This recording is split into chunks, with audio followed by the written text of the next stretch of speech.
One.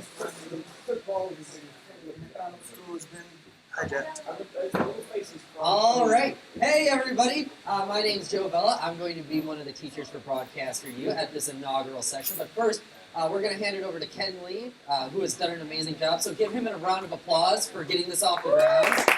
Yeah!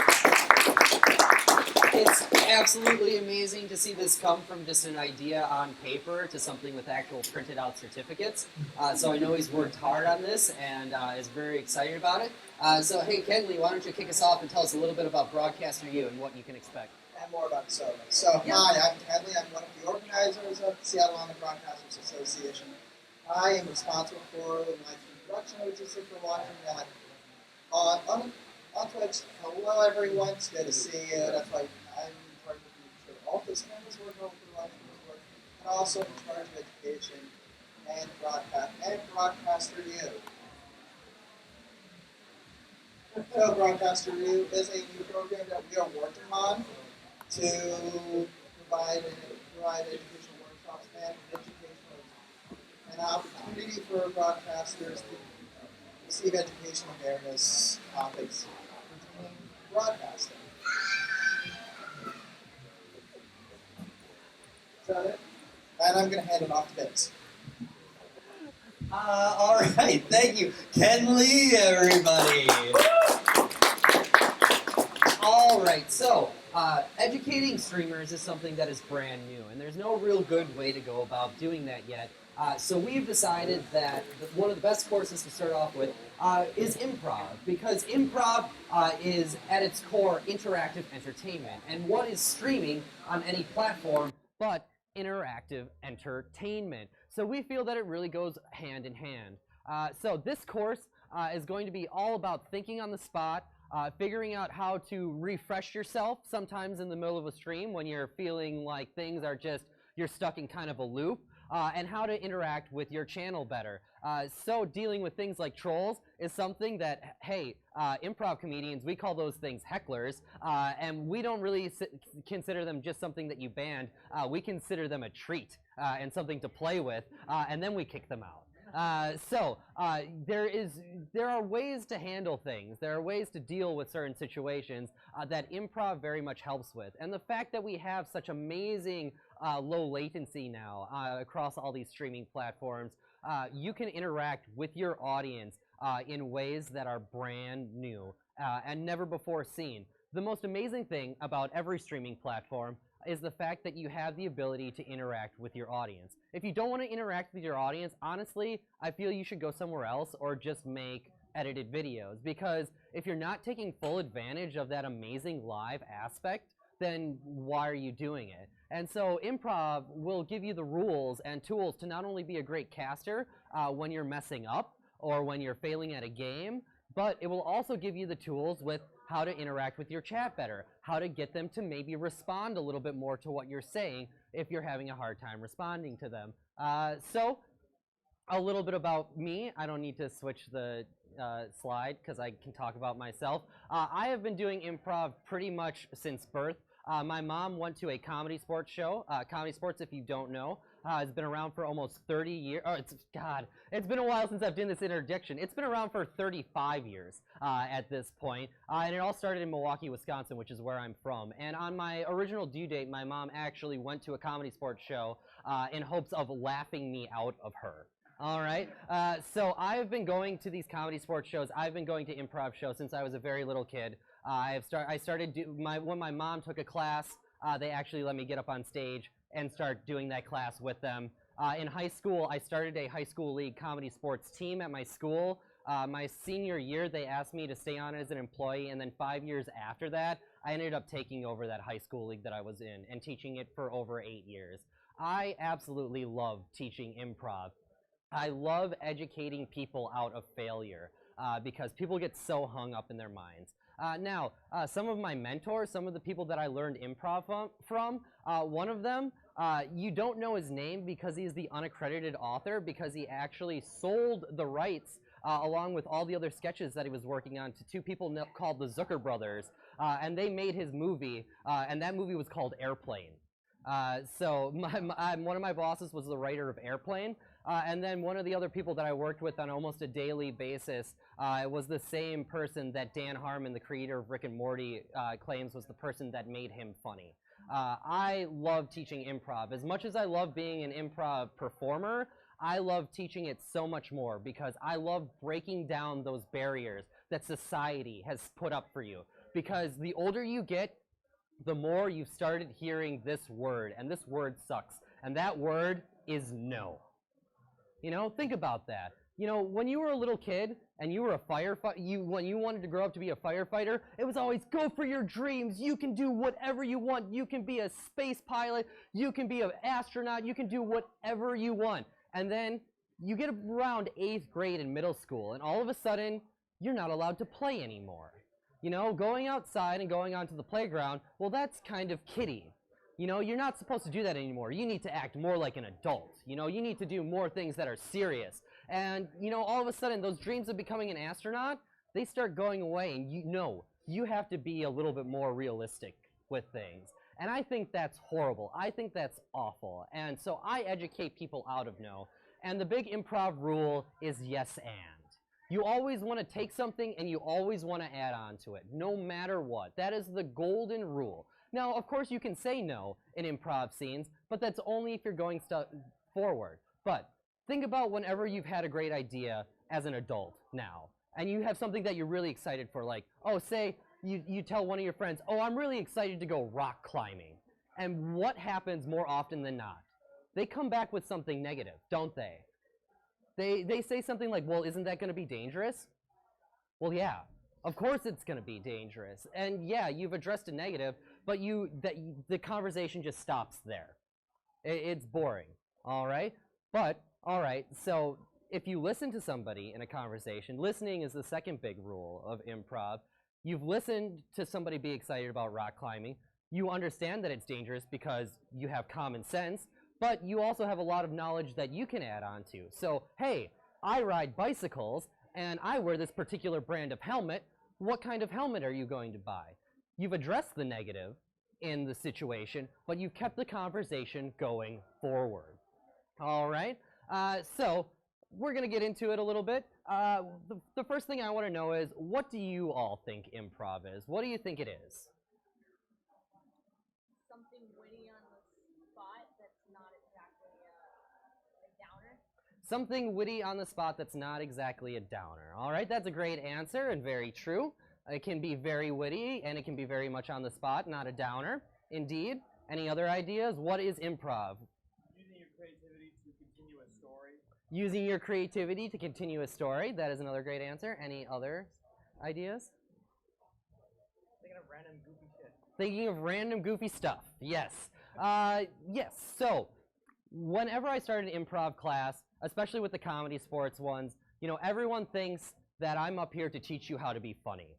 I'm not up here to teach you how to be funny. I'm here to teach you how to do good improv. And those rules go everywhere. I don't think that improv is just a tool for comedy. I think improv is an amazing tool to use throughout your life because it promotes confidence, it promotes community, and it promotes working together. And I love all of those things. And I think all of the rules of improv are rules that people can use in their everyday lives to make their lives better. If you have trouble answering questions during an interview, if you are good at improv, you know exactly what to listen for in those questions to pick up on, and then you can base stuff on that. Listening is super key. In communications classes in college, it kind of like boggles my mind how much time is focused on talking and how very little time is focused on listening. As streamers, we are technically listeners because we are reading chat as well. That listening is huge, and that is the key to your success. Because the thing that makes improv such a different format than most of the other entertainment formats is because it invites the audience to be a part of the show with you. The moment that you've asked an audience member for a suggestion in an improv show, you have then invested that audience member that much more in what's going on. So it pays off then because that person then sticks around because they want to see where that suggestion's used. They want to see how it's used. And if you use it the way that they would have thought about using it, they feel smart. And that's an absolutely great thing, all right? So The other big thing about improv is failure. You know, once again, going back to that whole no thing. You know, how many times now, like, oh, I tried that one thing. You know, I tried this one thing and I failed at it miserably and I'm never going to try it again. That is such an awful way to look at things. You will almost always learn more through failing than you will through succeeding.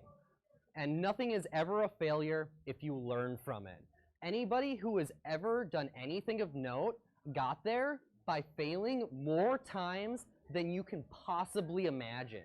And the only reason they succeeded was because every time they failed, they learned a little bit more, and they learned a little bit more. And they never gave up on their idea because they believed in it so strongly that they knew that they could do it. But anything worth doing is never going to be perfect right out of the gate. You're going to have to work at it. You know, there's that whole 10,000 hours thing. You know, if you say you suck at drawing, spend 10,000 hours doing it and then see if you suck at drawing. You know, it's really just a matter of time, and it's really a matter of perspective. So the first activity that we're going to do is what I like to say, and I fail. So everybody get up right now. Please stand up. And you're going to take your biggest stage bow. Please watch out for everybody. Don't knock into any heads. And you're simply going to say out loud, and I failed, on 3. All right? 1, 2, 3. And I failed. All right, great. Give yourselves a round of applause. Every single one of you is going to die a horrible stage death. Whether it's on stage at an improv show, whether it's a stream that you thought was going to go great and just messes up, you know, whatever it is, you're going to fail. It's going to happen, and you just took your first step in failing. So great job. You failed once, it's going to keep happening, and it's how you learn from that failure that's really going to change things. So our first activity is going to be just getting you guys comfortable. All right, so this first activity is a mind reading activity. So I need everybody to get into groups of 3, and the less you know people, the better. All right, but quickly, just if we can actually, you know what, just kind of push the stuff to the side because we're going to be in circles and we're not going to be sitting down much anymore. Yeah. So, yeah. It's not going to be, we all kind of know each other. And don't worry, we'll get to names and stuff like that.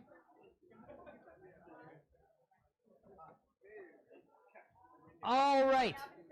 And if there has to be like one random group of 4, that's fine. Excellent, excellent. All right. So this first activity is a mind reading activity. This is called Martian, Tiger, and we're going to make up the last thing. All right. So what's going to happen is in a minute I'm going to have you all stand back to back to back. You're all going to close your eyes, and you're not going to say anything, and I'm going to count down from 3 to 2 to 1, and you're going to whirl around, and you're going to be doing one of 3 things: the Martian, the Tiger, or the thing that we're going to make up. So the first thing is the Martian, and the Martian goes like this. Woo! So let's all do that together on 3. 1, 2, 3. Woo! All right, the second option of things that you have to do is called the Tiger, and the Tiger goes, hurrah! So everybody on 3. 1, 2, 3. Hurrah! All right, and we're going to make up the third thing right now. What should the third thing be? Clown. And what noise should the clown make? Honk. So how about honk? All right, so 1, 2, 3. Honk. All right, so once again, what's going to happen is you are all going to stand back to back to back. I'm going to count down from 3 to 2 to 1, and you are going to pick one of those 3 things to do. And hopefully, you will take your brain waves during the time that you are standing back to back to back, and you will transfer them to the brains of the people around you, and you will all become on the same wavelength, and you will all do the exact same thing when you turn around together. Now, you can whisper and be like, everybody do Tiger, but that makes this 2 things, stupid and over. All right, so don't do that. So everybody, get back to back to back. So stand in a little triangle. If you're all the same size, you're a isosceles triangle. All right, so everybody, close your eyes. No whispering, no cheating, and just think of one of those things: the Martian, the Tiger, or the clown. And you're going to whirl around it when I count down, and you're going to do one of those 3 things. All right, 3, 2, 1. Turn around. All right, did anybody get it? Anybody get it? All right, turn around again. All right, once again, calm your minds. This is like using the Force, all right? You're just going to transfer it. There's no point in cheating at it. And it's going to feel so cool if you do it for real. Close your eyes, Alex. You're supposed to be calm. You're supposed to be thinking. All right, 3, 2, 1. Turn around. Anybody get it that time? No? Oh, so close. All right, one more time. Just one more time. Turn around. Really transfer those brain waves everywhere. All right. 3, 2, 1. Anybody get it? All right, give yourselves a round of applause. All right, gather in, friends, gather in. All right, so what was the point of that exercise? Nothing. The point of that exercise was absolutely nothing at all. People get so hung up in their own brains. They think, oh man, I'm going to feel, I'm going to get up on stage and I'm going to feel so ridiculous and I'm going to look so stupid. And this first exercise, what was the first thing you did with other people? What did you see when you turned around? Woo! There is no problem with feeling ridiculous. The more ridiculous that you feel, the better things are going to get for you, all right? So if everybody could get together in a circle now, if we could get a circle going on. Yeah.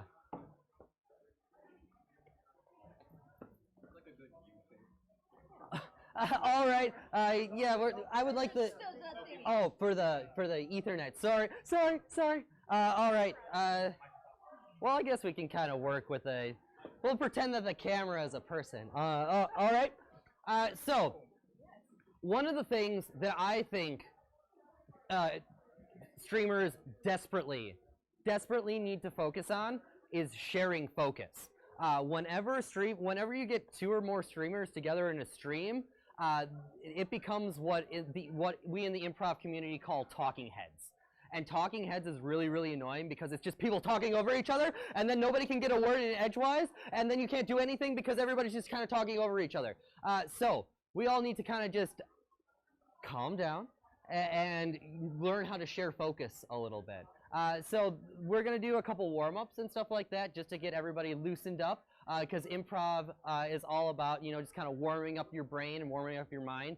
And so you got to kind of slowly do that, especially with people who haven't done improv before, because stretching some of these muscles you haven't done since you were a kid. You used to play a lot when you were a kid and you used to pretend all the time. You can still do that as an adult. You just have to figure out, a way to, not be on a playground, because that's a felony. All right. So the first thing that we're going to do is passing a clap. All right, passing a clap. So all that's going to happen is you're going to be looking at the person that is, we're going to be going this way. So wait for the person. Yeah, you're going to be looking at me. And we're going to clap together. And then you're going to turn to the person next to you. And you two are going to clap together. And then you two are going to clap together. Yep. So make eye contact when you do this.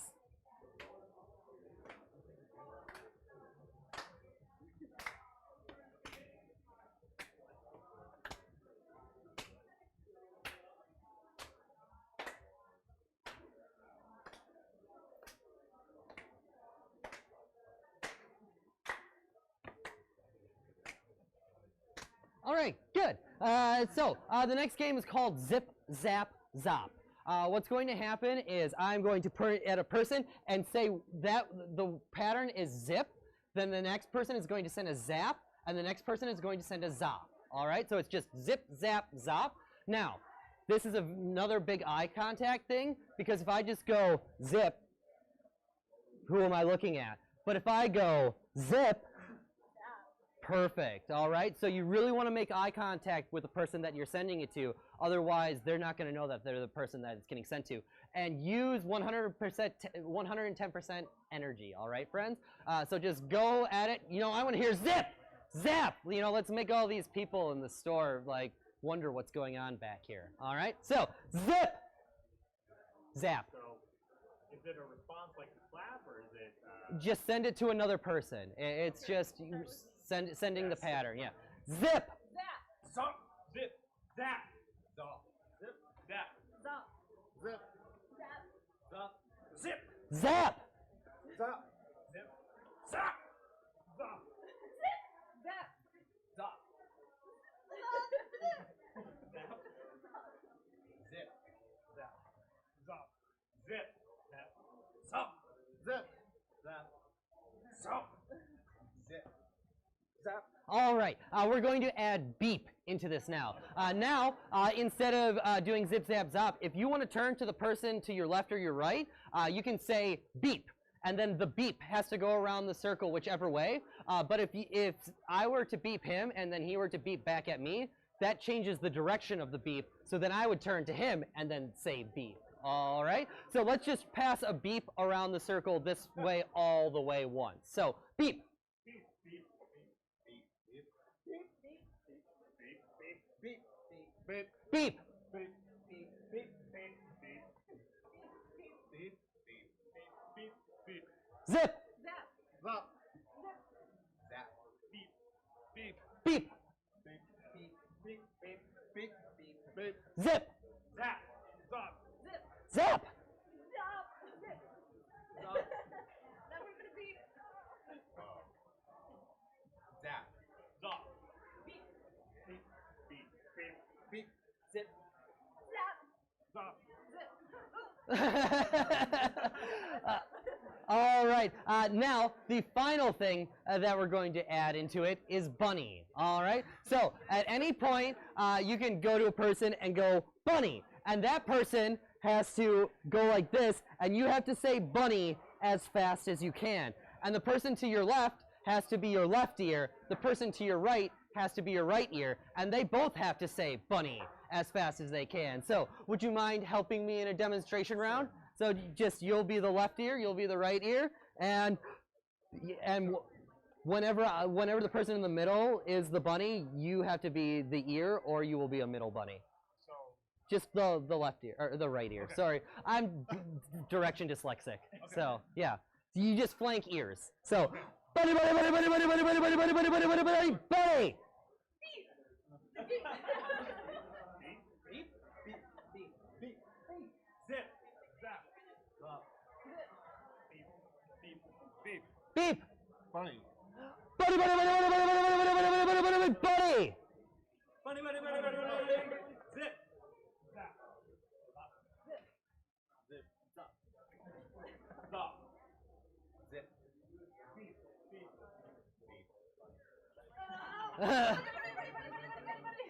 And then you can send the bunny, or you gotta, yeah. Beep. Beep. Beep. Beep. Beep. Bunny. Bunny. Bunny. Bunny. Bunny. Bunny. Bunny. Bunny. Bunny. That I bet you can do a better bunny than that. That was a very reserved bunny. I would like to see a bigger bunny out of you. Bunny is not healthy. Yeah. Bunny. Bunny. Bunny. Bunny. Bunny. There you go. Zip. Beep. All right, give yourselves a round of applause. All right, this next exercise is a name game alliteration game. So what's going to happen is, first we're just going to go around the circle and say our name. All right, so Joe. Cat. David. Alan. Gabe. Evan. Fireball. Allie. Jordan. Taylor. Will. Pete. Damien. James. All right, good, you all have names. So what's going to happen now is you're going to do an alliteration of your name. You're going to say a word that starts with the same letter of your name and then your name, and you're going to put a motion along for it. So for me, it'll be something like Jumping Joe. All right, so. Crouching cat. Dangerous David. Action Alex. Gasping Gabe. Illiterate Ivan. Yeah, make a motion with it too. Illiterate Ivan. Perfect. Fierce. Fireball. Adorable Allie. Jungle Jordan. Tinkering Tingler. When Will.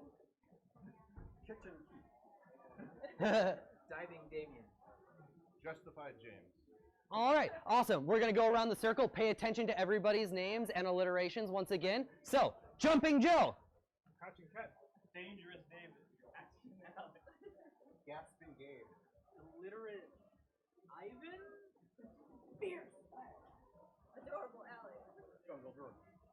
Hickory Taylor. When will Kitchen Keith? Diving Damien. Justified James. All right, great. So what's going to happen now is we're going to pass names. So I'm going to say something like Jumping Joe, Adorable Allie. Adorable Allie, Kitchen Keith. Kitchen Keith. When will? When will Crouching Cat? Hatching Cat. Gasping Gabe. Gasping Gabe.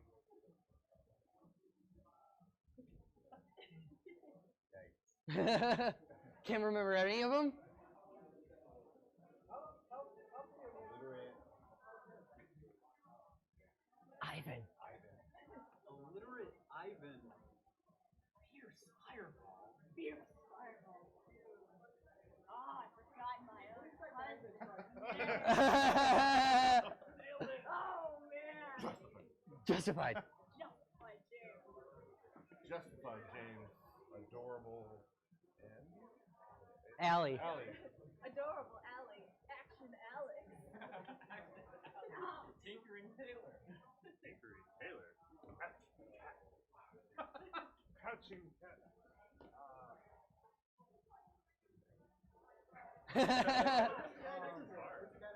All right, let's go around one more time for everybody. Jumping Joe. Crouching Cat. Dangerous David. Action Alex. Gasping Gabe. Illiterate Ivan. Fireball. Adorable Ellie. Hickory Taylor. When will Kitchen Keith? Diving Damien. Justified James. All right. What was it, Dylan? Damien, sorry. Jumping Joe, Diving Damien. Diving Damien. Jungle Jim. Jordan. Sorry. Crouching Cat. Kitchen Keith. Kitchen Keith. Dangerous Fireball. Fierce Fireball. Fierce Fireball. Still valid. Remember, do yours. All right. Do yours really big first. All right. All right. All your energy levels are at like a level 4. I need you to get up to like a level 8 right now. All right. So Fierce Fireball. Fierce Fireball. Action Alex. Action Alex. When will Crouching Cat? Crouching Cat. Adorable Allie. Adorable Allie. Dangerous David. Dangerous David. When will? Jumping Joe? Jumping Joe. Kitchen Keith. Kitchen Keith. Swimming Damien. Diving. Diving Damien. Illiterate Ivan? Illiterate Ivan. Illiterate Ivan? Illiterate Ivan. All right, so do you see how most people are kind of struggling until they start doing motions along with things? This is a tool that you can use whenever you're doing casts, because you can kind of trick your mind into remembering things based on muscle memory as well. So do you guys want to try the next step in this game?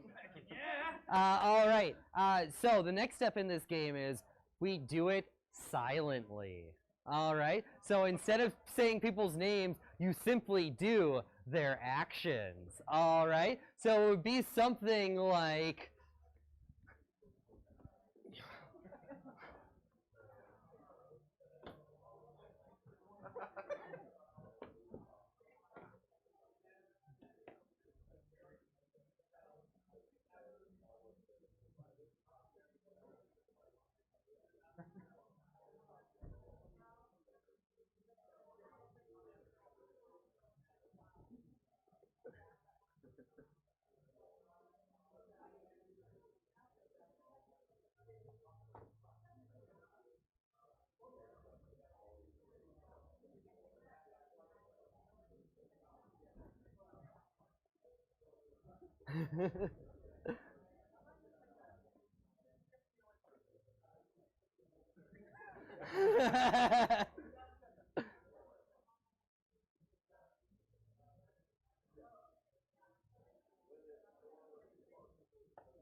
All right, give yourselves a round of applause. All right, great job, everybody. That's it for circle stuff for a little while. What's going to happen now is, once again, I need you to break into groups of 3. So, break into a group of 3.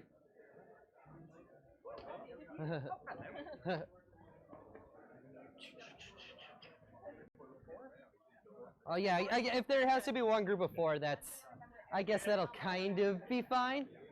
All right, for this next thing, we're going to talk about sharing focus and stuff like that. So what's going to happen is for you two, there will be 2 people in the middle.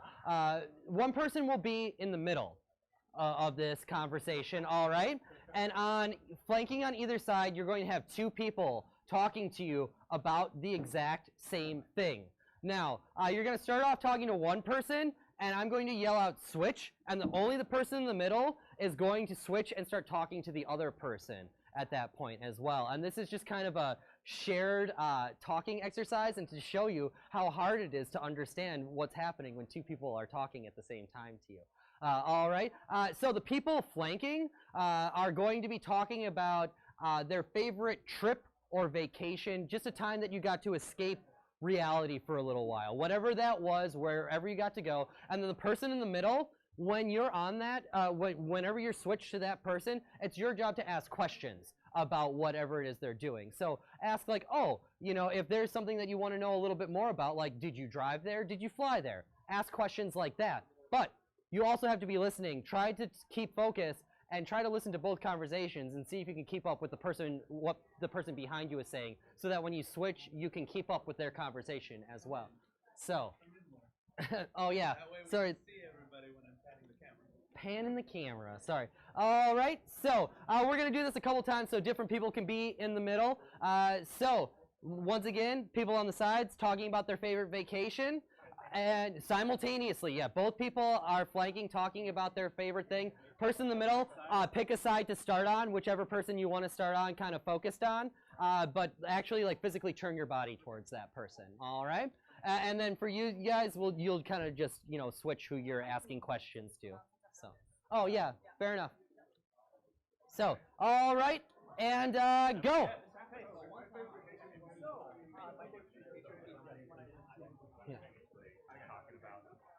Yeah. And the people on the sides, just motor. Say everything that you can about your vacation. Everything.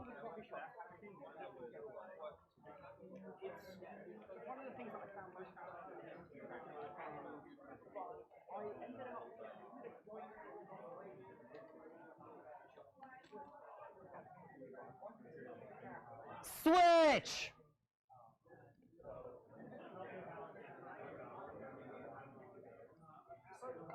What time is it?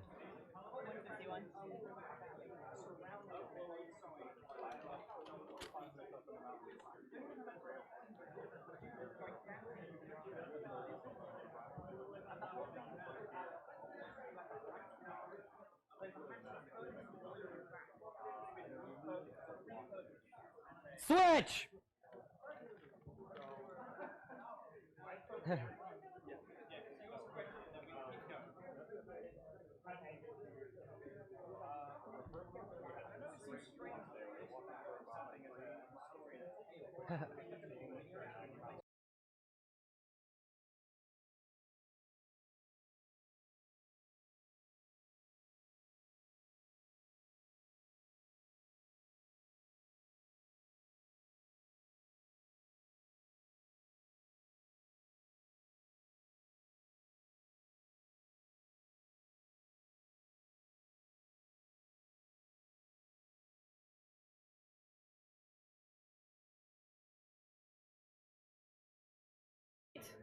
Switch the person in the middle. Switch the person in the middle.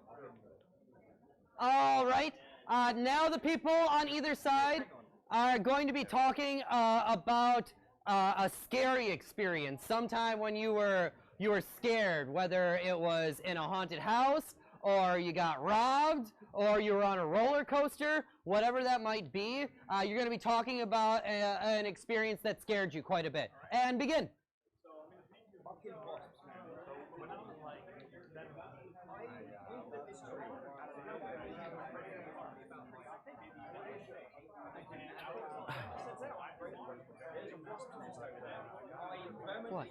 decided this was not the case. And decided to embrace it. Switch! I couldn't hear what you were saying at all. So, how old are you?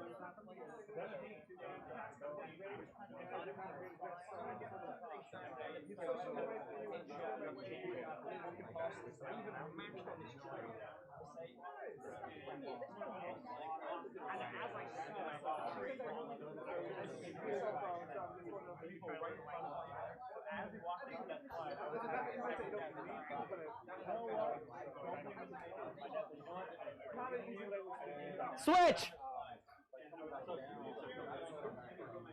Oh, I onto the tree with my fist.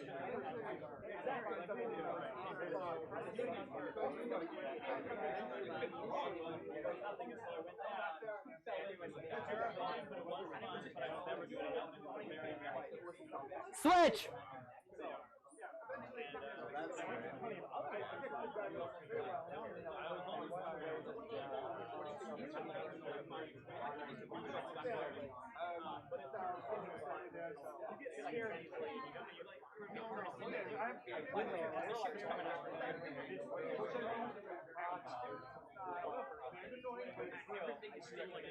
All right. Good job. Final person in the middle, please. Final person in the middle. And the two people on the flanks will be talking about a moment of triumph. You know, maybe you won first place in a science fair. Maybe you raised a lot of money for St. Jude this month. Maybe whatever you had, like a moment that you're like, I was very proud to have accomplished this. So a graduation, anything like that. All right, and begin.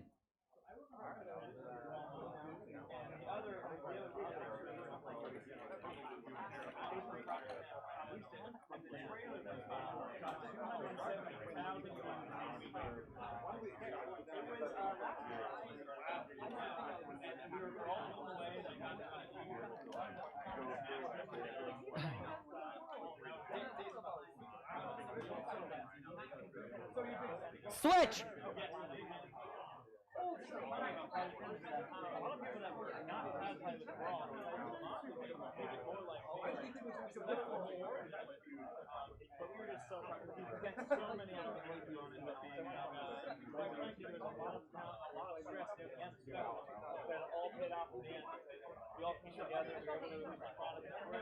Switch!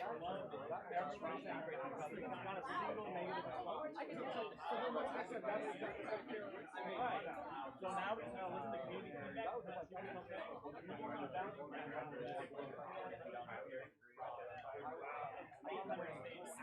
Pretty insane. So Gino is the new one.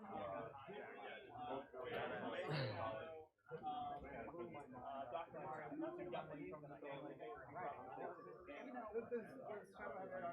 Switch! That was very controversial.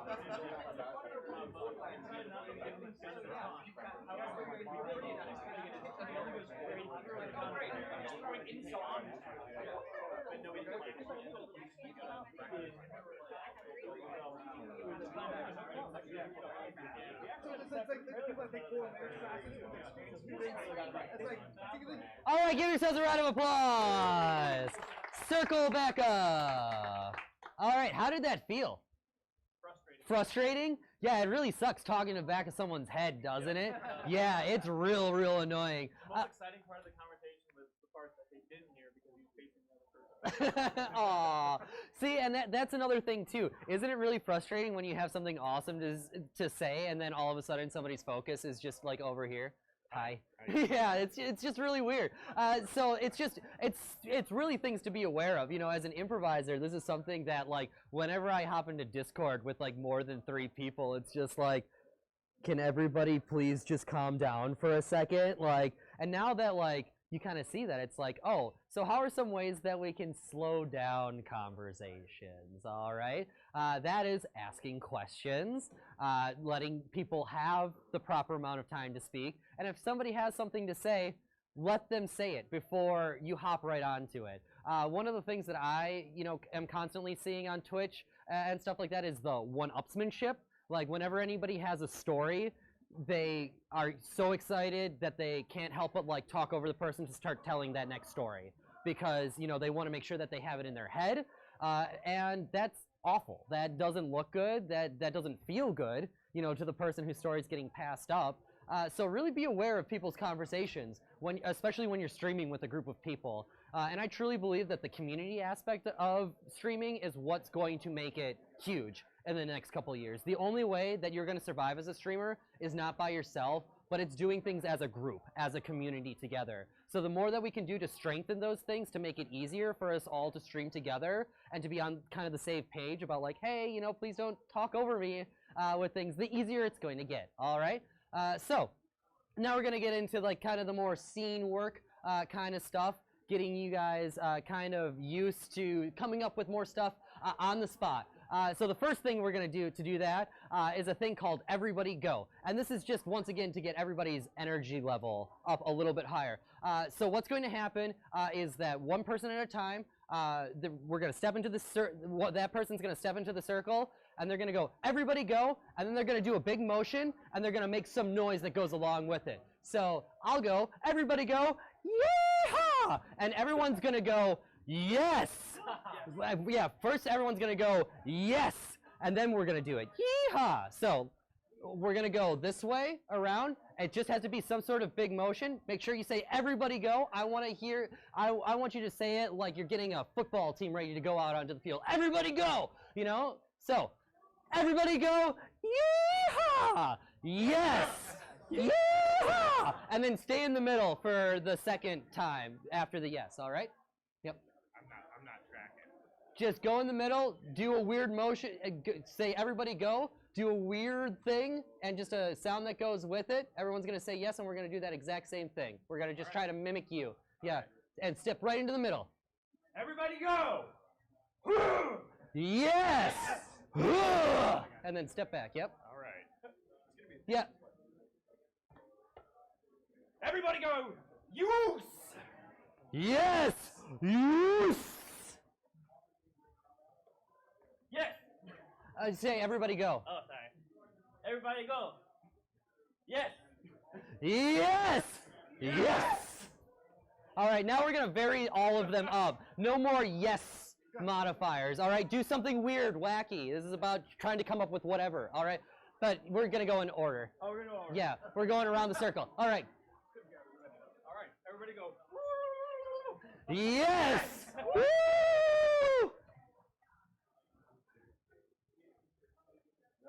Everybody go. Everyone go. Whoa! Yes! Ah! All right, and really step into the circle like you're stepping into a wrestling ring, all right? I don't want to see any more hesitation coming up. You know exactly what you're doing when you're getting into this circle, so step in there like you know what you're doing. All right, everybody go. Yerp, yerp, yerp. Yes! Yerp, yerp, yerp! Everybody go, yar! Yes! Yar! Everybody go. Oh, yeah. Huh. Yes! Oh yeah! Huh. Step in like you know it. Just go. You can literally do anything. Everybody go. Yes! Everybody go. Oh, yeah. Yes! Oh yeah! Oh, God. Everybody go. Low kick. Yes! Low kick, low kick, low kick, low kick, low kick. Everybody go!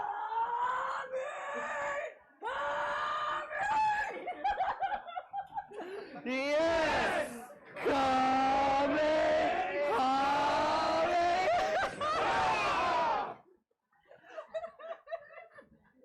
Everybody go. Yes! Oh, wow, we could have kept that going. All right, once again, don't think about it. It's fine to be absolutely ridiculous. Absolutely ridiculous. So pair up into groups of two. Pair up into groups of two. All right, yeah, perfect, perfect. All right, so this is going to be a mirror exercise, all right? A mirror exercise. So what's going to happen is the person, pick one of you to be person 1 and person 2. The threesome with us. Yeah, you could, We need one more person. We need a number. yeah, get on in. All right, so whoever's person 1 is going to start. And what's going to happen is you're both going to face each other, and you're both going to try to mirror just the top half of your body. You're not going to move around a bunch, but you can move your left arm, you can move your right arm, you can move your head, and the other person is trying to be the living mirror, all right? And when I say switch, it'll switch to person 2. So person 1's going to start as the person controlling the mirror, and then when I say switch, it'll switch to the other person, all right? So, do this silently, as difficult as that probably is going to be. You guys can laugh and stuff like that, but don't make it about words or anything like that. But really try to, you know, match each other's facial expressions when you can, and match each other. How is your partner standing? You know, are they slumped? You know, are they standing up straight? Really think about all the different things that happen when you try to mirror somebody's physical appearance. All right, friends? So, person 1, begin.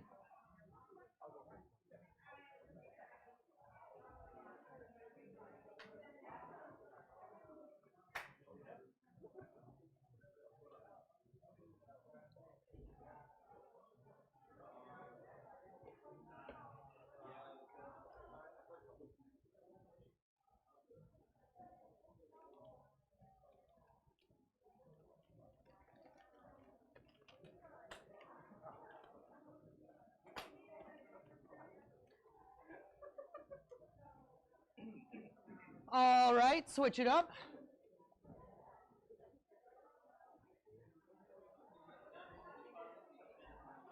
Still my step. Oh, yeah.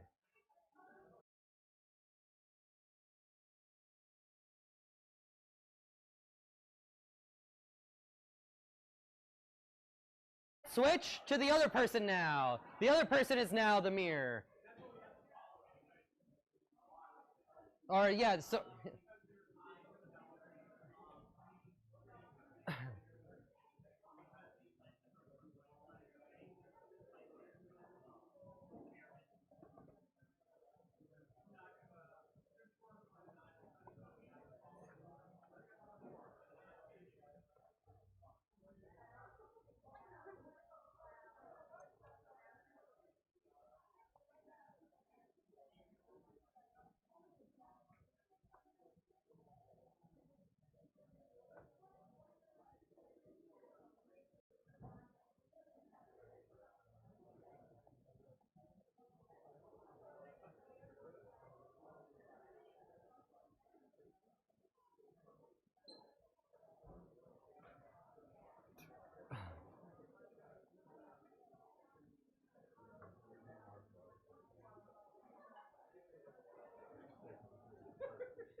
All right, give yourselves a round of applause.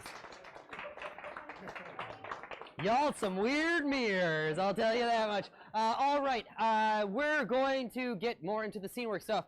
So from Alex over, make a line that way. From James over that way, you're going to be a line that way. Yeah, just a line off because we're going to get 2 people up at a time. So yeah, just so you know kind of the placement and order. So this next game is one of my absolute favorite improv exercises and warm-ups because it's just so ridiculously absurd, all right? And this is to get you going with the scene work stuff. This is just called Crazy Prospector. Now, I'm sure you all are familiar with the stereotypical crazy gold prospector. There's gold in them there hills. Well, you're all going to take on that persona right now, all right? So what's going to happen is we're going to get one person up from each side. They're going to step up nice and center, and you're going to start doing your best crazy prospector like this. The person on the left is going to say the first line.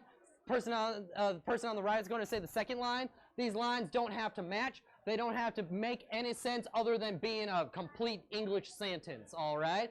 But you're going to just come up here, and you're going to get wacky, and you're going to say the first thing that pops into your head, like, I think flat earthers should get a trip around the globe. and then the other person will say something, just whatever they want, and then you will switch sides, all right? And we're just going to go through and do that, but I want to see you up here. I want to see you like you just found the biggest, most craziest gold vein ever, all right? Like you are the most excited, and this is the only thing that you can say after seeing that much gold, all right? So, Both people playing Prospector? both people are just playing Prospector. You're just coming up, saying one sentence, and then switching sides, all right, and getting back in line. So you'll just say a line, and then get back in line. So, first two people up, and we'll always start on this side. So, I want to see the whole body thing, and get into it. There'd be pirates on the ocean. The moon doesn't necessarily only come out at night. Perfect. Switch sides, switch sides. Yeah. And then just step up once they're, yeah. Go. You'll start. Yep. The ocean is a very deep and dark place. I can finally afford toilet paper. Switch. All right, I need your voices bigger. Anything. Oh, there's ants in those damn lakes. I do declare war of discovery. All right, switch. Yeah, come up doing it. I can gladly afford that new service studio. Oh my god, with enough gold like this, I can finally afford Google Fiber. Switch. I think soap is a myth. If I dig through the earth, I might just fall through. Splat. Perfect. Switch sides. Please gold vein goes deeper than Carol's outhouse. I never thought about anything better than that. Switch sides.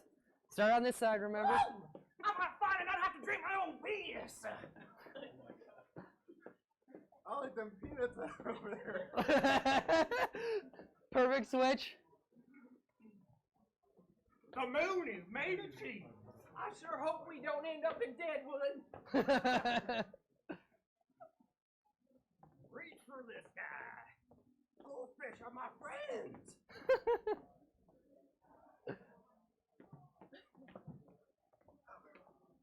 I can actually eat a vegetable for a change. I wonder what it's like to play Minecraft on a PlayStation. I can finally pay off my diamond-crusted Ferrari. I think the Black Plague was a good idea. Oh my. Getting dark.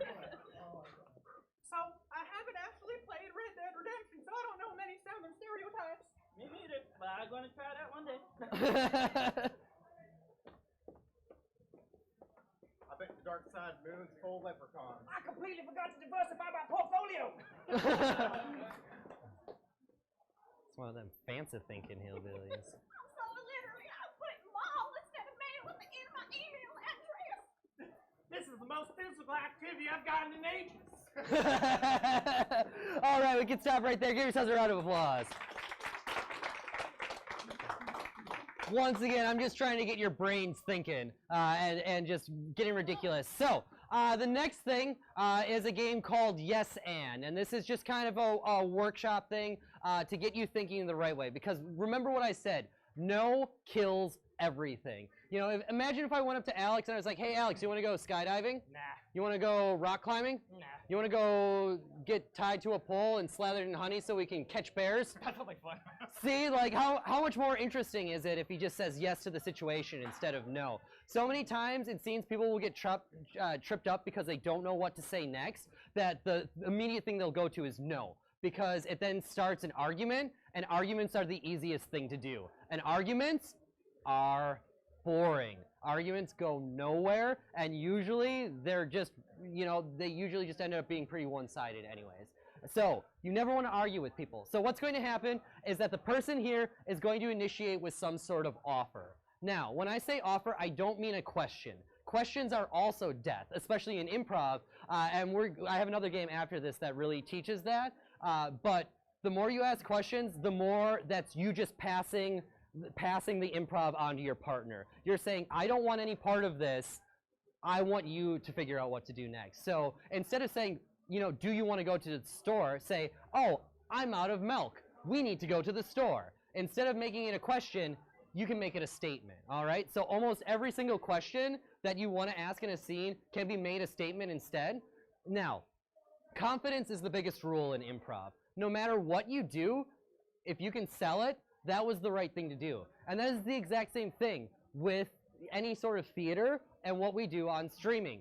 It's never a mess up unless you let the audience know it's a mess up. So the more you can cover yourself and be like, oh no, it was meant to go exactly this way, the easier time you're going to be, the easier time you're going to have, all right? So this person's going to initiate with some sort of offer or just a sentence. The person here, the first 2 words out of your mouth, if you are the person giving the second line, are going to be yes, and then you're going to add on to whatever the person said. So James, if you would step up, I will give the first example of how to yes and. So just give me any sort of statement or anything. I'm gonna go hook up to the trailer and let's go camping. Yes, and I'll make sure that the lines are clean so that we can poop in it. So perfect. So you want to take something? He offered up. Oh, hey, we're gonna get this camper ready. I figured out something that we need to do as well to get that camper ready. Boom, I have a line of dialogue. Now, it's something that can really help you in this if you want, and if it gets to the point where we have to do this for everybody, because sometimes people think too fast, say the entire line of dialogue that you just got in your head before you answer. Say whatever that person just said to you back in your head if you need to. Take your time. There's no rushing this, all right? But then think about it in your head, say it back, and then come up with a response instead, all right? So we're going to start over here, and once again, you're going to switch sides so that you'll be able to do both the yes and the initiate. But the yes and people are always going to be on this side. The initiators will always be on this side. So, begin, please. Man, I forgot the milk at the store. I'm gonna have to go get that. Yes, and I'll pick up the whipped cream. Perfect. Switch. Yeah, it's just going to be those 2 lines, all right? Welcome to the Cheese Emporium. We have thousands of different types of cheeses, provolone, Gouda, your pick. Yes, that sounds great, and I would like to try all of them. Perfect. Fantastic. Okay, switch. Yep, switch sides. So the Overwatch match starts right now. Yes, and I have my FPS counter ready. Perfect. Great. I really need some ice cream. Oh, yeah, and why don't we head over to the Dairy Queen for a good old-fashioned sponsored whatever it's called. DQ Blizzard. DQ Blizzard. Wink. Perfect. Good job. Good. Nice listening, everybody, so far. I just found this prospector that's got a great deal for us. Yes, and we should bring a notepad to take notes. Prospectors always have good notes. I've been really interested in going hiking lately because it's so sunny. That's wonderful. I just got a new pair of boots I'd love to break in. Perfect. That's great. All right, everybody pause for a second. Everybody, whenever you're on stage or doing anything for an audience, even if it's just me and a camera, cheat out a little. I'm seeing a lot of profile. Just cheat out a little bit. So you're still talking to this person, but your stance is a little wide so that we can all see you, not just the side of your head. Okay? Cool. Begin. Or continue. Let's go streaking. Man, I forgot Yes, the and. sunscreen. Yes, and. Yes, And. I forgot the sunscreen. Great. Perfect. It is incredibly warm in here, and I am sweating a healthy amount. Yes, and that's why we should remove our clothes and go streaking out the door. Thank you, Microsoft. Sponsoring streaking. Woo! Okay, I got a parachute right here. We're about to jump off the plane. Yes, and here's mine, and I'll go with you. Great. I just went to the Spanish cheese place and I found thousands of types of cheese. Yes, and I'll take the mozzarella. Ooh. I have just enrolled in some underwater basket weaving lessons. Yes, that is a very valuable skill. All right, so this is totally the part where we're going to spoil every single major plot line in Infinity War. Yes, and I'll make sure to bring the camera for it. I just ran out of fish. We should go fishing. What type of fish will we bring? Or yes, and what type of fish will we bring? All right, so that's a question. So how can you make that into a statement? Yes, and let's catch a gnat. Perfect. Great. I just got a brand new Microsoft controller. Yes, and I am stoked for several games available on the 100 Microsoft Pass for $9.99. Yes! I forgot how to time my shoe. Yes, and I fell on my head as well. So that, like, that's a great example. Like, you can still put your own spin on things. You don't have to exactly, you know, go along with it. Like, you can you can still make the scene inherently you, and it's you've justified. You haven't denied anything that your partner has said. You've simply justified it in a way that is unusual. And boom, look at that. The moment you do something like that, everybody reacted to it. So you can do little things like that to, you know, trip people up, to make them, you know, oh, wow, I wouldn't have thought about it that way. So please continue. It's a beautiful day, and the water is a warm 45 degrees. I'm going scuba diving. Yes, that sounds wonderful. I'm going to stay at home.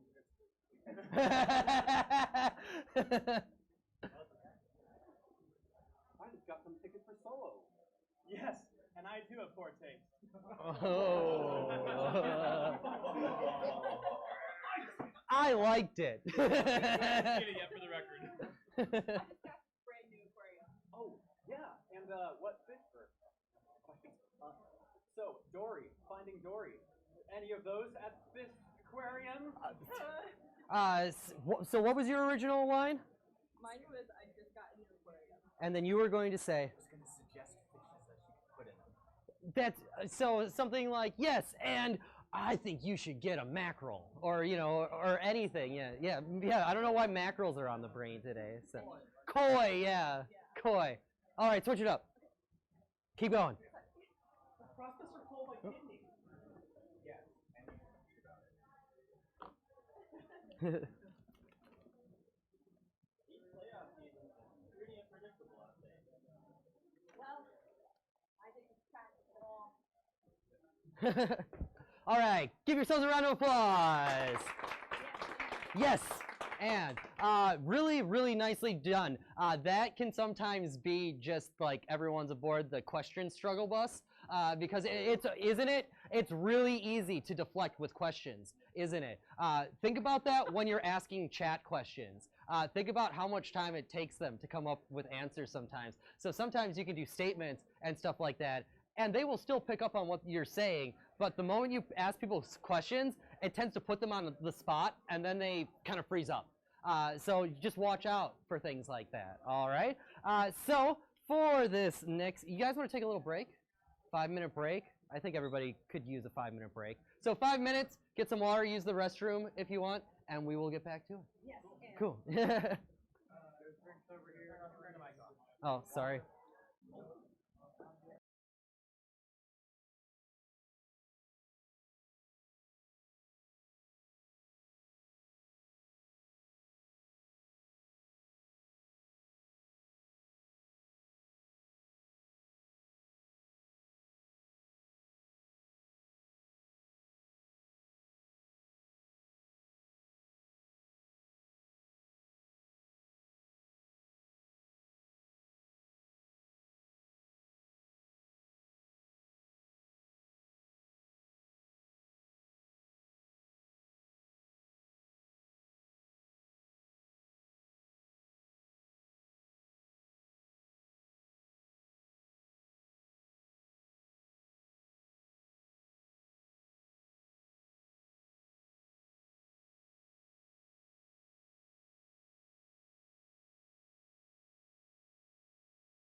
Okay.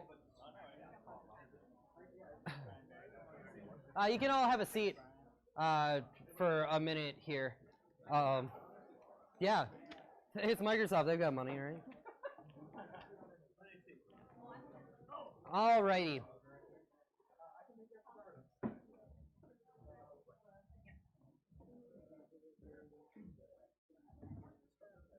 All right. So, real quick, one of the things that I forgot to mention at the beginning is like I said, I honestly love improv, and one of the reasons that I love improv is because I feel that it gives everybody an even playing field.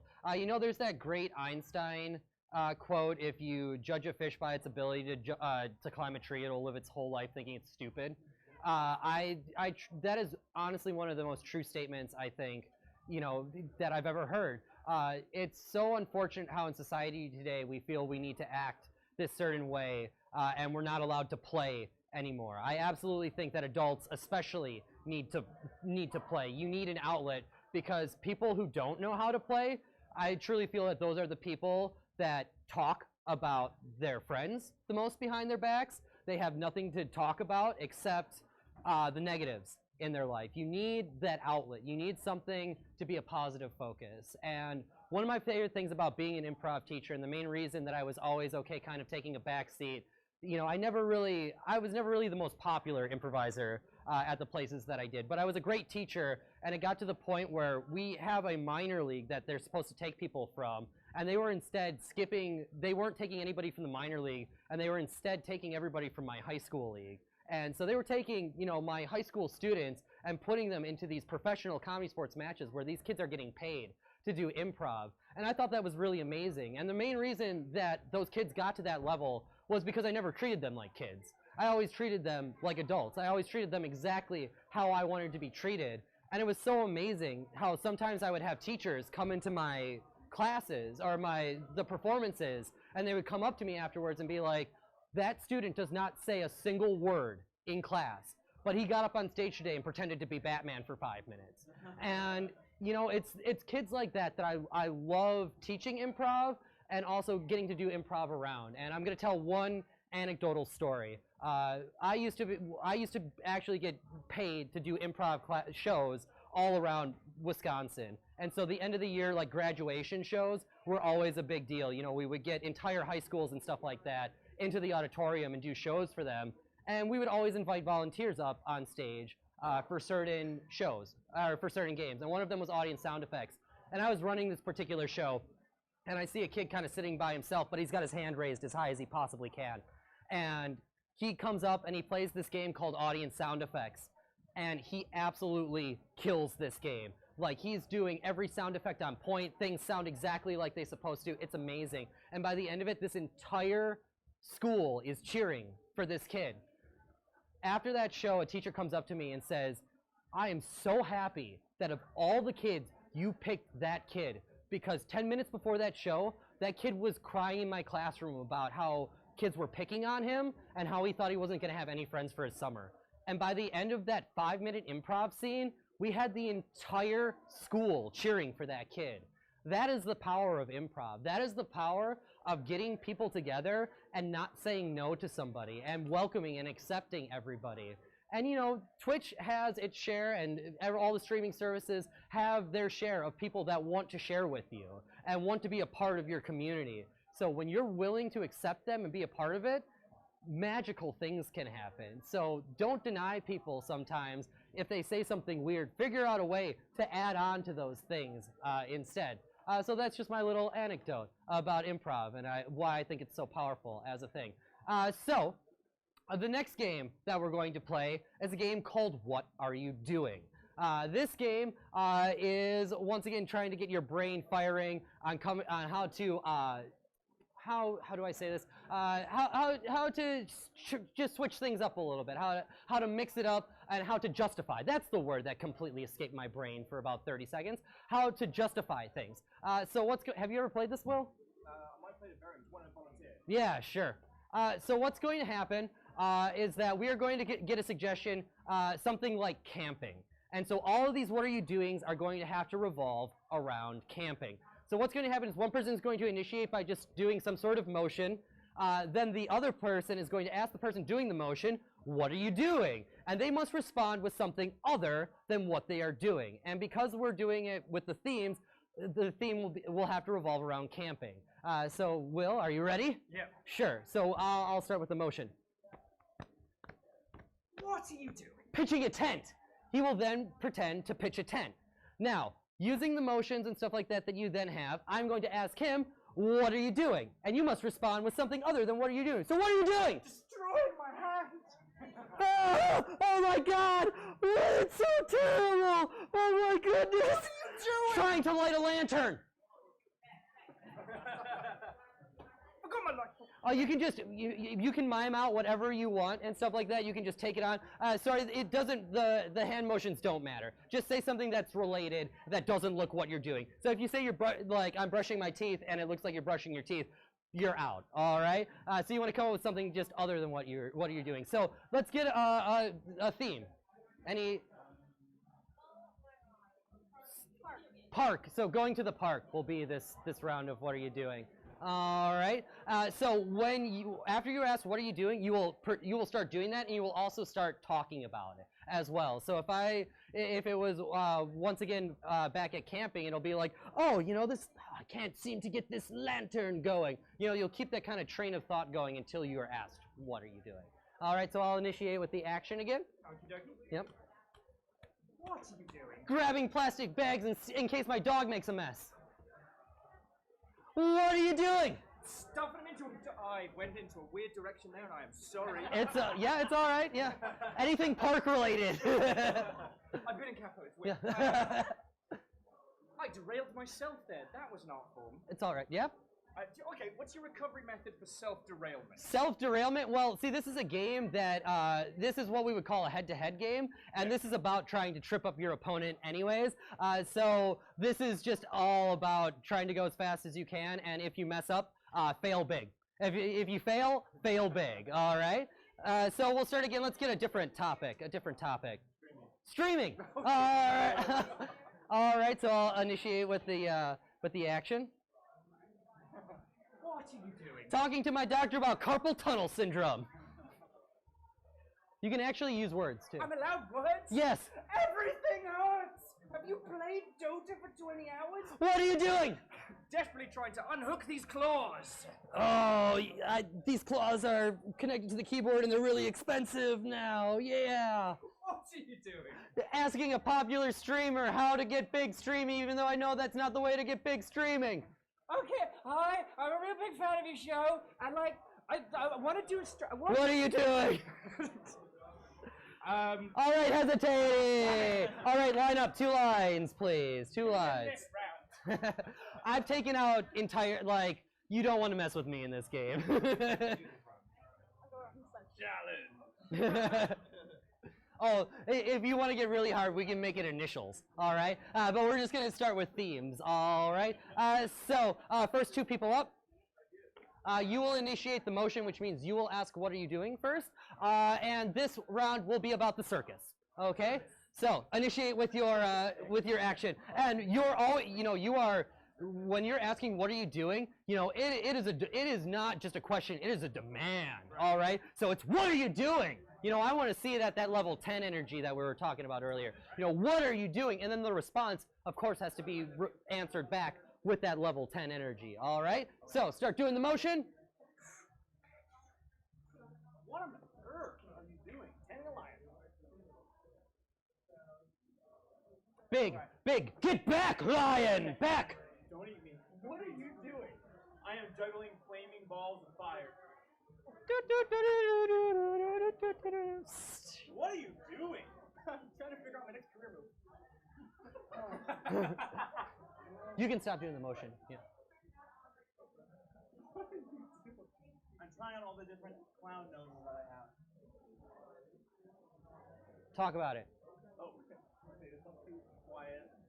This one's too. What are you doing? Hesitate! All right. You can both head to the end of your lines. Yep. Next one. Australia is your theme. Australia is your theme. So anything that has to do with Australia. So you've got a wide range of things, all right? You will initiate with the action, and like, remember, you're kind of trying to trip up the person, even though we're not really trying to trip people up for these first rounds, but I want to see a little bit more oomph in it. You know, I'm hearing, what are you doing? I want to hear, what are you doing? You know, you want to know. You're inquisitive. You need to know what this person's doing immediately. All right? So initiate with any sort of big action. Also protect guys so that we can pick it up on the stream. What are you doing? Cooking up a steak. What are you doing? I'm eating a mountain lion. Eating. What are you doing? I don't know anything about Australia. All right, so let's help. Kangaroos, koalas, boomerangs. Yeah, poison. Going on an adventure. Boom, there you go. See. What are you doing? Eating kangaroos. Eating and eating, that's a repetition. Yay! Keep going.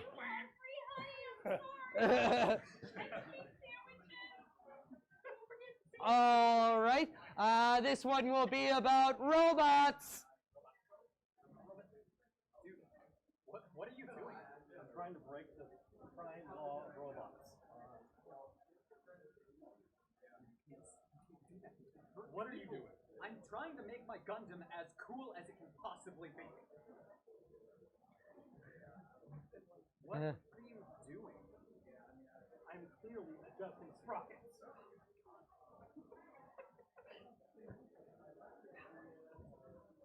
What are you doing? Okay, this flamethrower isn't fitting right onto the transformer. It's supposed to turn into a pipe. Hesitating, he is out.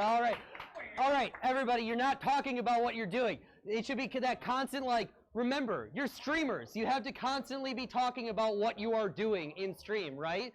So kind of transfer that to this game. Whatever your inner monologue is, that inner monologue is now your outer monologue for this game. So if you're eating a mountain lion, you don't calmly eat a mountain lion. You think, oh God, what did I do what did he do to deserve this? I shouldn't be. Oh, it's really juicy. All right, because it can become part of the game, how you react to what you are doing as well. So once you are given a thing to do, talk about whatever it is you're doing. You're not just doing it like, and your mind's on autopilot. You're thinking about whatever you're doing. So if you need to talk about your steps, like, all right, I'm going to make the best car ever. First, I got to put this carburetor in here. Then I don't know how cars work anymore.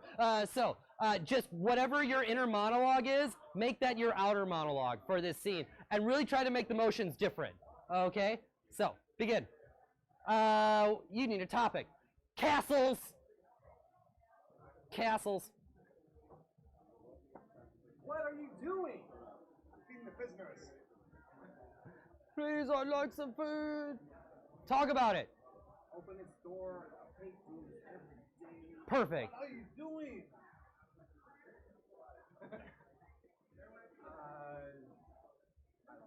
What are some things for castles? Loading a catapult!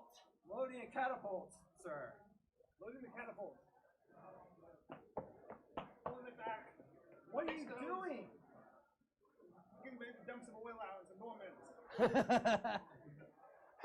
I'd like to talk to you about your grave. Alright.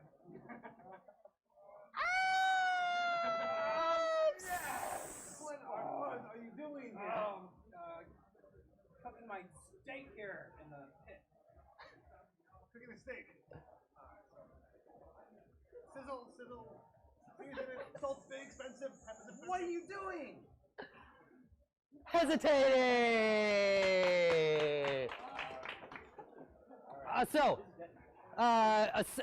Word association. With rhyming words, it's really easy because you can start going through and thinking, you just go through the alphabet. Does this word rhyme with an A? Anything that rhymes with an A. When you get a topic, start going through and think of everything if you Googled it. Imagine if your brain is like Google. If you Googled castle, what are some of the first things that are going to come up? Royalty, knights, drawbridge. What was it? What was it? Dire wolves. Dire wolves. All right. So think of it like whenever you get a topic in this game, essentially put your mind. I know it's weird to like associate things this way, but put your mind through a Google search. What are all the things that you relate to of that topic? So the moment that we get that, and sometimes it's just a little bit harder because usually like there'll be somebody, you know, explaining, you know, all right, this is going to be whatever kind of round, so you have a little while to kind of think of things. But yeah, just go through a list so you have a list of things. So, all right, so give me a suggestion, anything, and I'll mind Google it. Karate. So gis, colored belts, being a master. Karate Kid, wax on, wax off. Start thinking of like pop culture references. I don't know karate, but I know crazy. You know, stuff like that. Give me another one. Racing? So wheels, tires, tracks, NASCAR, rednecks, Jeff Gordon, you know, things like that. All right, I'll give you one, and I want to hear some things. So let's say pirates. Eye patch. Treasure. Black spot. Math. All right. How about gardens? What do you think of when you think of flowers? Gnomes. Hose. Oh yeah. That's a good go. Let's go back to camping. What do you think of when you think of camping? Fire. S'mores. Bears. Sasquatch. Yeah. Roughing it. Backpacks. Hiking. So all of these things are then little nuggets that you can base all of your what are you doings around. So, like, one of the things that really messes people up is that the person will say exactly what you were going to do next. So you always want to have at least 2 to 3 things in your backup inventory because you never know when somebody might just say the exact same thing that you were thinking. Especially when you play with people longer, you know, you get on the same wavelengths, and you just never know. So, like I said, mind Google things. Whenever you get that, the moment you know what your topic is going to be, that's the moment you should start thinking about things that relate to that topic. So, what should their topic be? Boats. So your topic is boats. Boats. Shall we begin? What are you doing? Desperately trying to chop my way through a storm. Oh my God, the wind! What are you doing? I'm trying to cook some food on the boat. Why is everything moving? What are you doing? Desperately loading a cannon.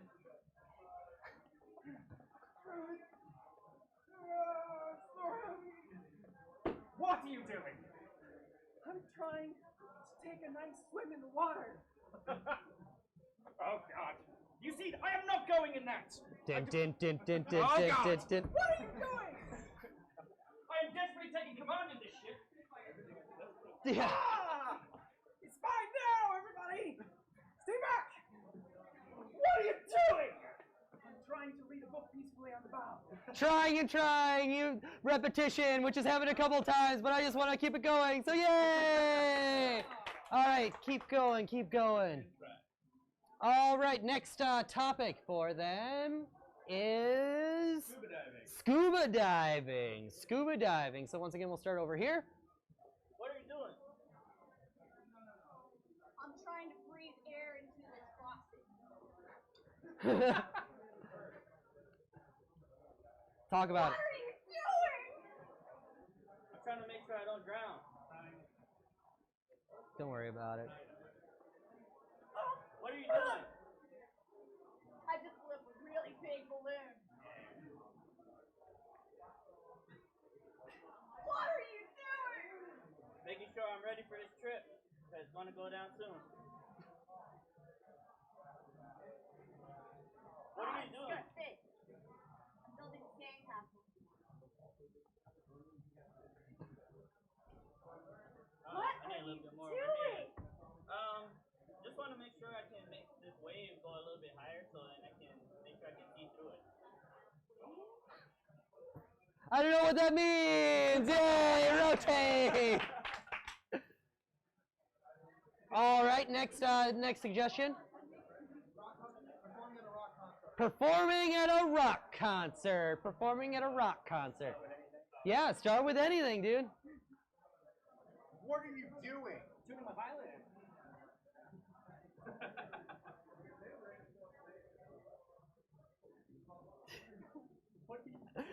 Rocking out. Okay. Talk about it. I make a bunch of notes all the time. I'm really bad at it. I shouldn't be on stage. What's going on with me? What are you doing? Looking for a new manager. Talk about it. Talk about it. You're getting a new. How if a musician was so mad with their manager that they just fired him, how would they be talking? Say words. You're fired. Yeah. Fired. You can't do that. What the heck? You didn't give me enough money for this contract. How am I supposed to get supplies? Great. That's perfect. What are you doing? I'm singing.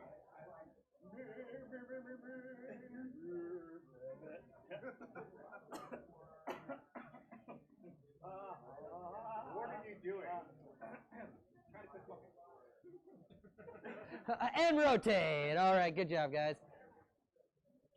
All right. This topic shall be going to the mall. Going to the mall. He's gonna start. What are you doing? Picking up underwear. Alright, well, I know what size I am, so I better start in this aisle. What are you doing? I am looking for the best pair of sunglasses I can find. Oh, these look nice. What are you doing? Checking out the page in front of the mall. So I need to pretend that I'm buying this stuff so I can... not a good view. I gotta move over here. What are you doing? I am tripping over my words because I hesitated. Good job, everyone! Yay! Are we back to the beginning? Was that ever? Twice. Oh, you've gone twice? Yeah, twice. All right. Everybody went, right? Yeah. All right. Good. All right. Give yourselves a round of applause. Good job, everybody.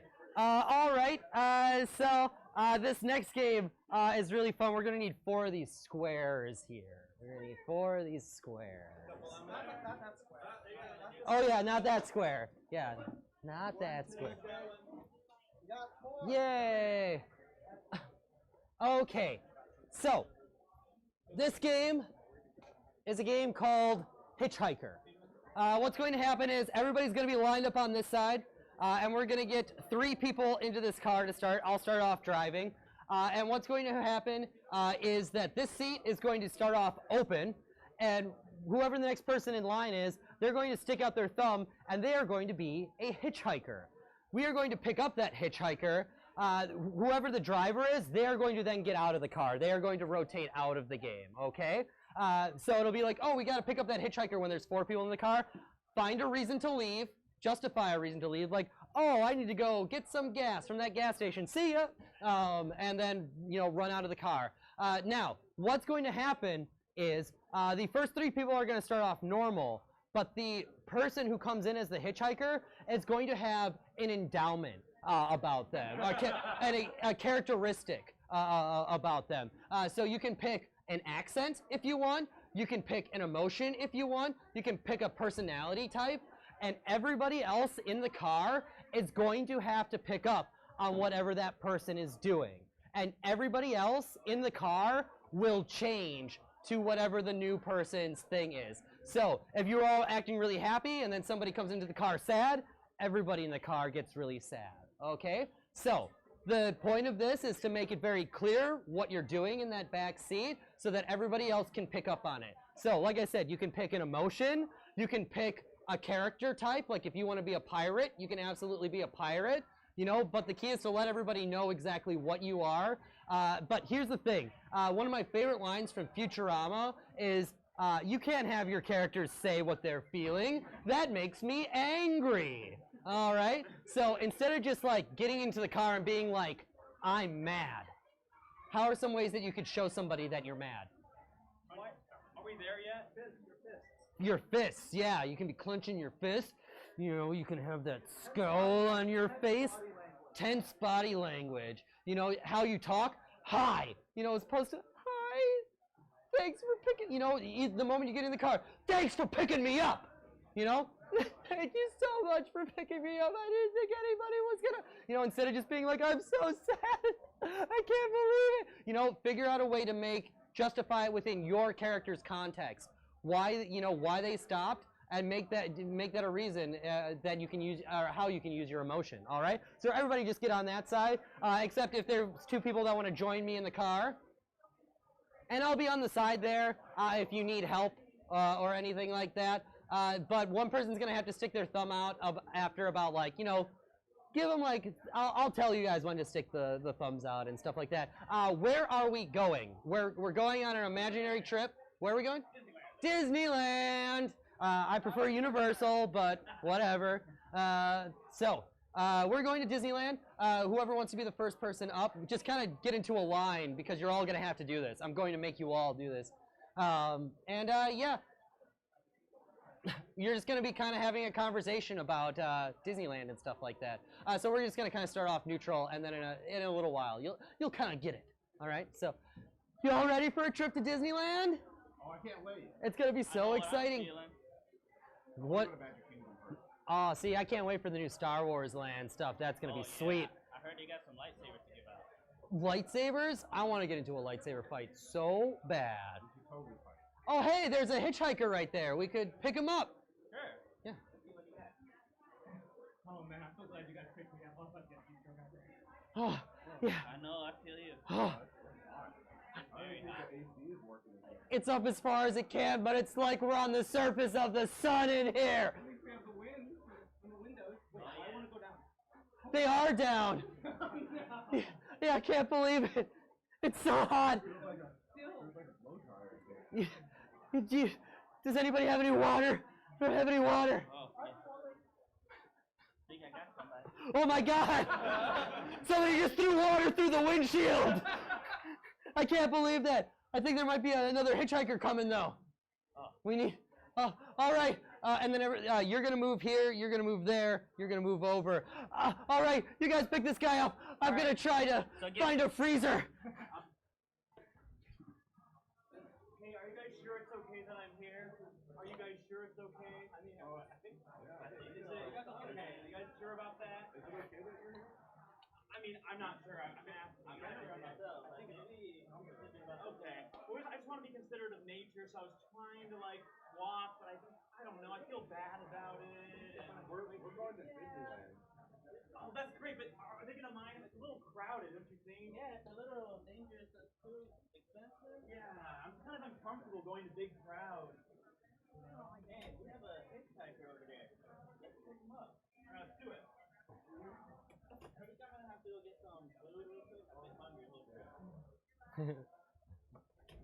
Pick me up. No problem. I was in the car. I was very slow. Faster to walk. So much energy with you here. Wow. Yeah. I feel pumped. No, not particularly. Nothing apart from terrible. All I can think is just a terrible punk voice. That's all I got. Or you would be great at scared too, just terrified of everything. Yeah, that would be way better. No, I feel it too. All right, get up there. Wait, we got a hitchhiker. Wait, we're gonna pull over. Yeah, I gotta go take care of the police that pulled me over. Yeah.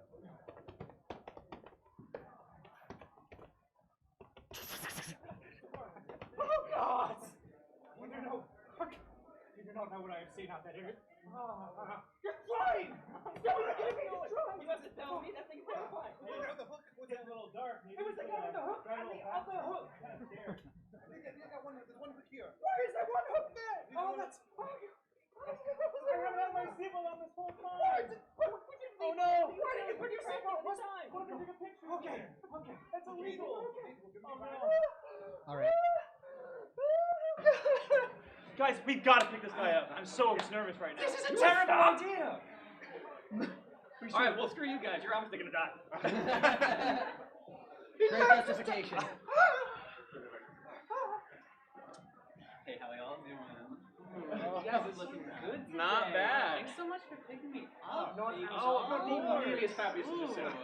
So, what are you guys up to right now? Oh, no, that's just you. Oh, it's just you. Ooh, that might just be me. You can come in this car anytime. Seriously. Thank you so much. No, $5, I can do whatever you want me to do. Ooh. All right. Pause for just 1 second. I just want to say, did you see immediately when he gave, right? Ivan, sorry. When Ivan got into the car, Will immediately matched his body language. I just wanted to point out, and then you matched the body language as well. That was really, really, you couldn't because you can't cross your legs because you're driving a car. I mean, we'll see. Totally, yeah. Sell it. But that is one of my favorite things to see, is like those little things. So the reason, not to get off on a tangent, but the reason that AI is still so weird for people is because it hasn't hit that uncanny valley. And how the way the uncanny valley works is the reason that we know that the AI's faces aren't normal is because in our amygdala, whenever we talk to somebody, we immediately try to match how their body is. So the more you can match people's body presence, the more people are going to notice because people's brains naturally notice that stuff. So if somebody gets into the car with a completely different, shape, change yourself. Get into that. So very, very well done. All right, continue. Anyways, $5 and see. Oh, wait, hold on. We got someone over here. Better pick them up. What do you say? Oh, the darndest thing, there's a club I gotta hit up, so I'll see you guys later, all right? Okay, bye. I'm gonna just scoot in front.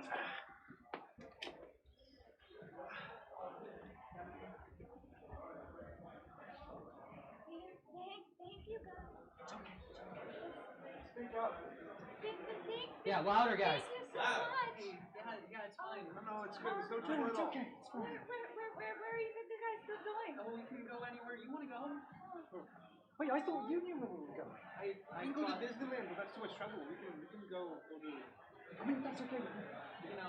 somewhere like Louder. halfway. I like Disneyland. Yeah, It's so great. Let's just go to Disney. It's fine. Sure, there's nothing wrong. Oh, we have a drink. Come over here. Hey, pull over for this. Yeah, Pull over. okay. There's a guy there. We should let him in. I actually have a call. I'm gonna have to go out and take this. You guys go carry on. I'll meet you there. That's fine. Here, I'll take your seat. Could you open up the trunk? I need to put the ice drill in the back. All right, just popping it. Does it fit? I could go back there if you need some help, man. It's all good. No, It's all good. it's I got cool, it. man. I got it. We got it. It's fine. It looks like some of it's falling out the back. Don't start yet. Okay. Here. I got it. Here. Okay. Oh my God! Just get it done. All right. Oh, we got it. Good. Are you sure it's closed back there? It looks good. All right, you can go. All right. Oh, thank you. Thank you. Oh, what? Hey, Did we lose something? I was heading to the lake to do some ice fishing. I'm so glad you picked me up. It's kind of a cold walk, and that ice drill is really, really heavy. I know. Driving through the mountains right now. It's so cold. Wait, Out the ice drill. Northwest in the winter. You know what? I'm just gonna pull this over here. Okay. Lovely to meet you. Oh, hopefully it's a little bit warmer outside. Turn the heating on. Okay. This is so much better. Close the door. Oh, right God, in front it's of the freezing. ear. Oh. Hey, y'all. How's it going? Oh, hey, buddy. Good to meet you. Oh, Good it's to great meet to you. meet Good to meet you. Good to meet you. So wonderful. It's so good to meet you. Oh, How you doing, okay, man? keep your hands on the wheel. I got my hands on the wheel. Come on. We know your kid. We know your kid. Where you going? Oh, how's it going? How's the picnic? We're going to Disneyland. We're going to Disneyland.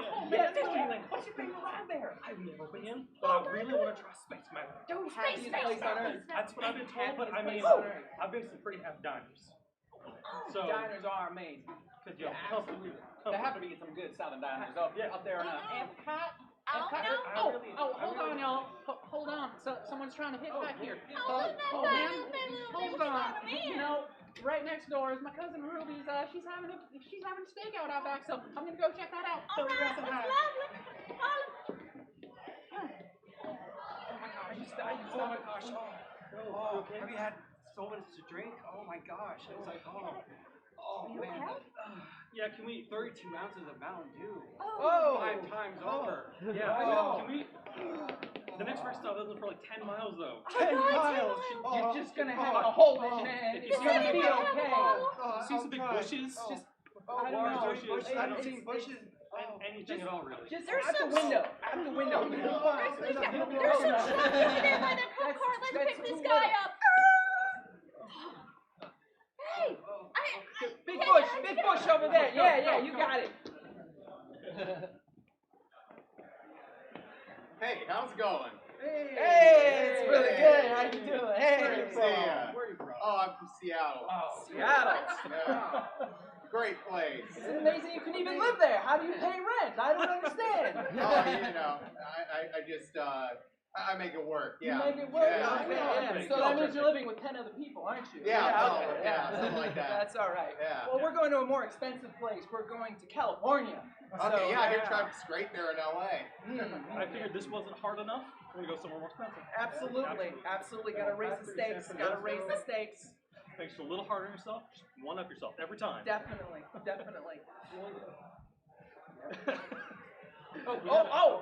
Looks like we have a hitchhiker here. Hold on. I gotta stop. I gotta go look at this house over here. It has a for sale sign, and I might be able to afford it. At least so, 2 million. All right. 2 million. All right.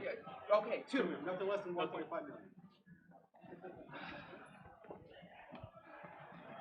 All right.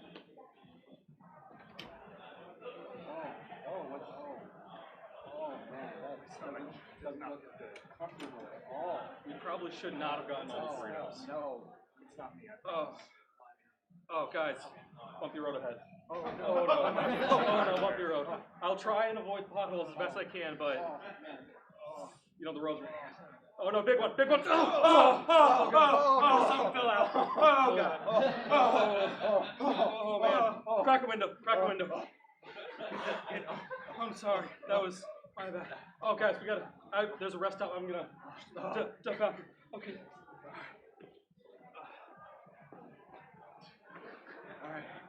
All right, take off. how's that new guy back there? Oh, I think we're good. You gotta be careful. I see everybody's looking at us all the time. Who's looking at us? Everybody. Everyone's Everyone's looking. No. My eyes gotta stay on the road. You don't want to get caught. Nope. That's true. No. It's only illegal to get caught. Oh yeah. So if I go faster, slower, what?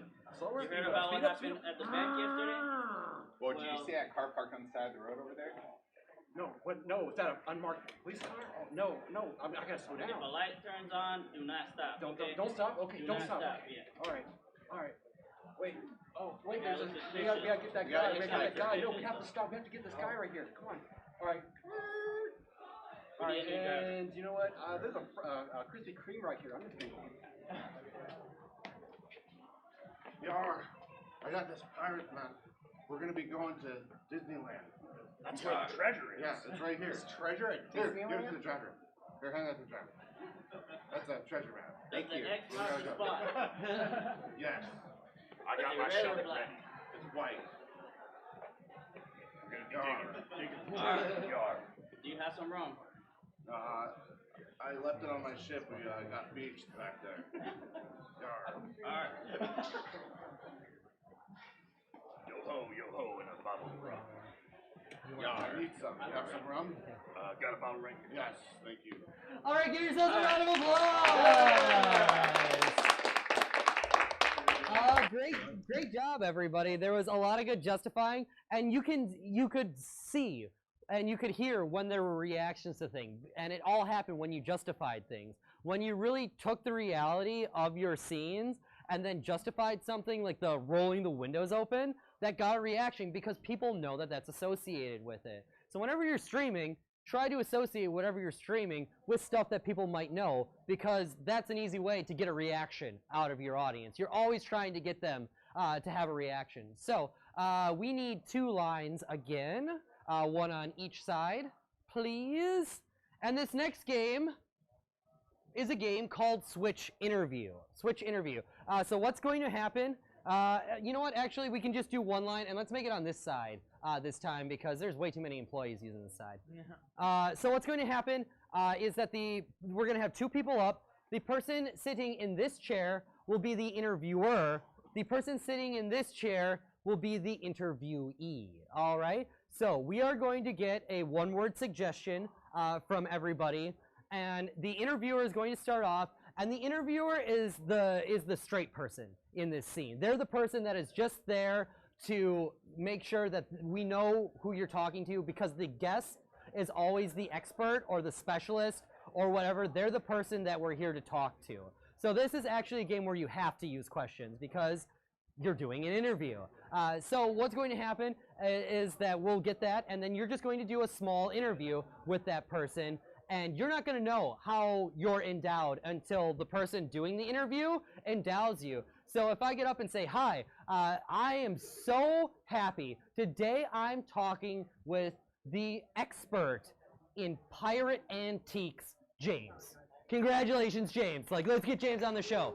So, you know, James will get a chance to, you know, say something like, yeah, it's nice to be here or whatever. And then, you know, start asking him questions. What would you want to know about a pirate antiquer? So, James, what is your favorite antique in your collection? You know, then that person has to respond to that. So this is one of those games that really shows you how tripping up questions or asking questions can really trip people up. So think about it when you're asking questions, and then when you're the interviewer or interviewee, you can see then how to answer questions as well. And so this will be a way for you to, you know, if you have somebody that comes into your chat and talks about something, what questions can you ask about that particular thing to keep that conversation going, instead of being like, oh yeah, that's cool. You know, like, oh, you do that? That's cool. Well, ask them questions about that. Be interested in whatever they're doing. So let's get to the first two people up.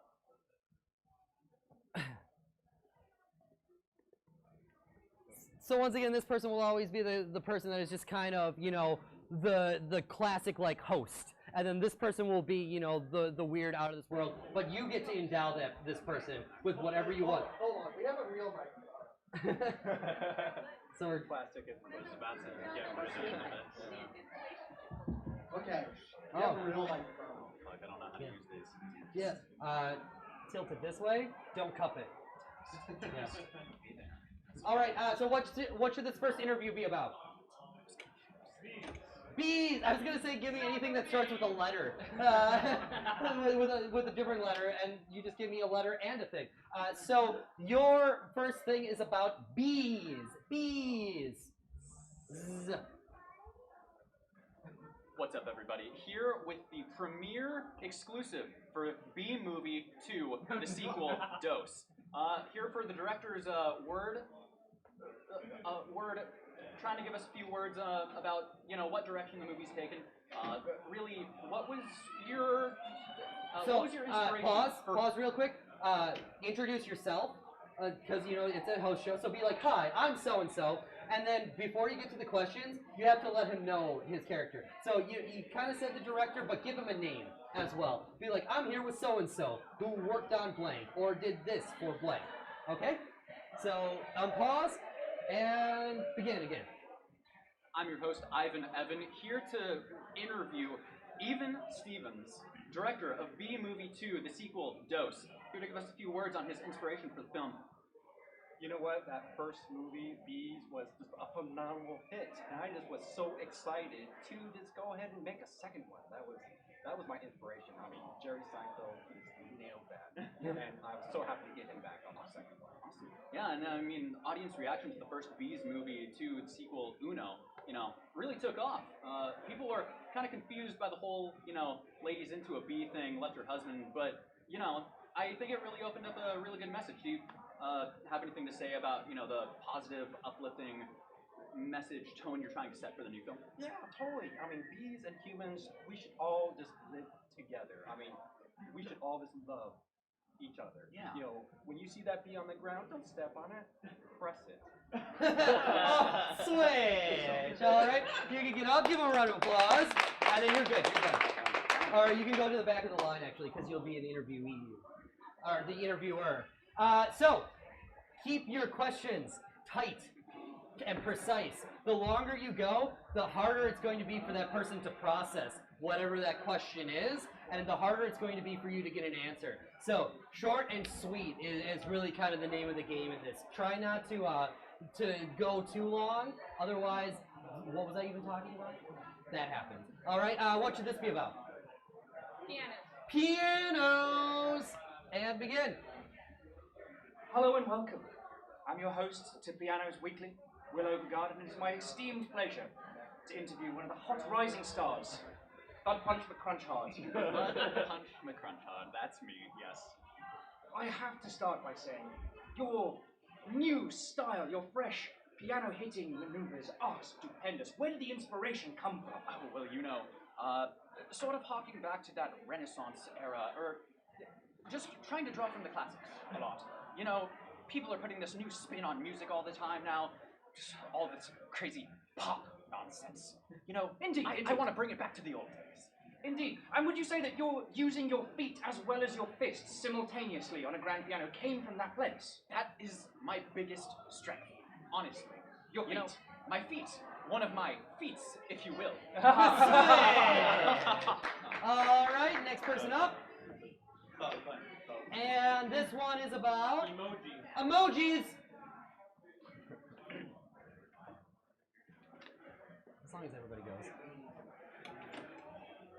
Good afternoon, everybody. Welcome to the show. I'm your host, Damien. We're here interviewing an amazing emoji artist, Will. Will, tell us what sort of inspiration you use on a daily basis to create the emojis that are flooding the internet these days.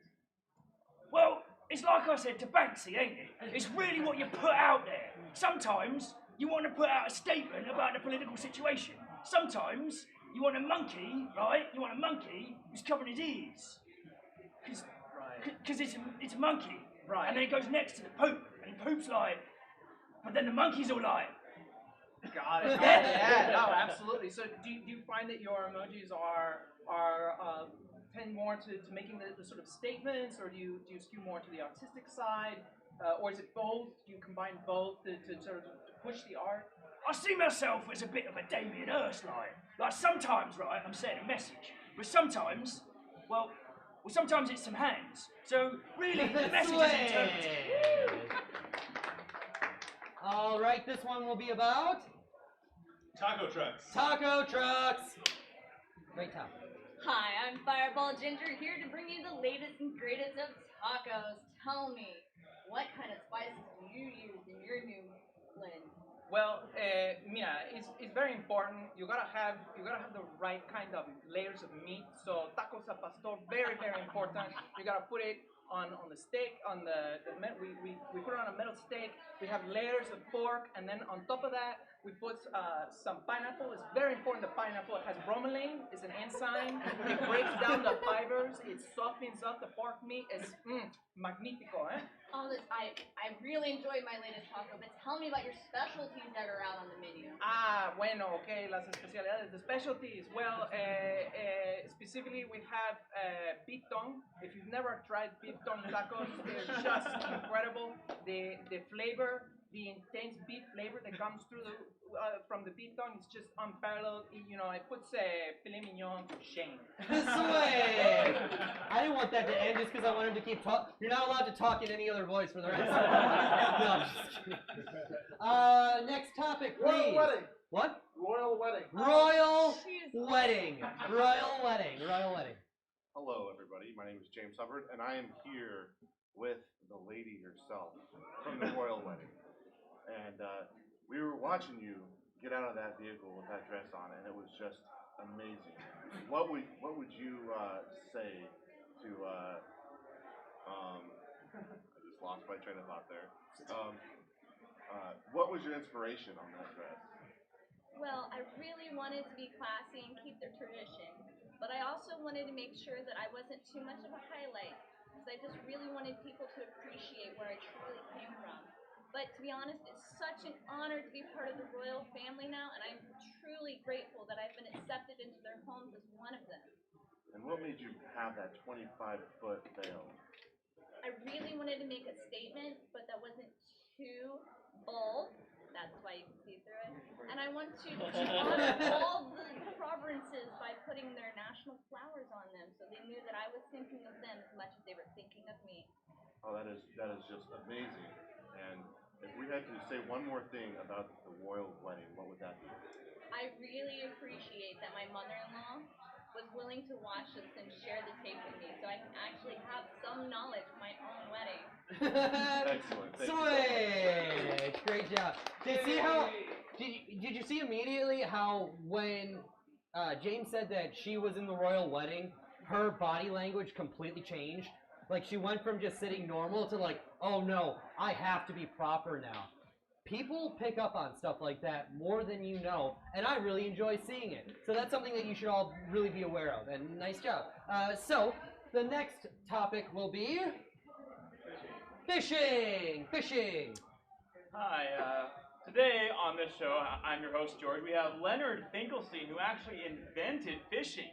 It's pretty insane. So, now, Leonard, the first thing I have to ask is, what made you connect the dots between the fish and catching them? Well, you see, we had happened to come across everybody just using the spears and just diving in.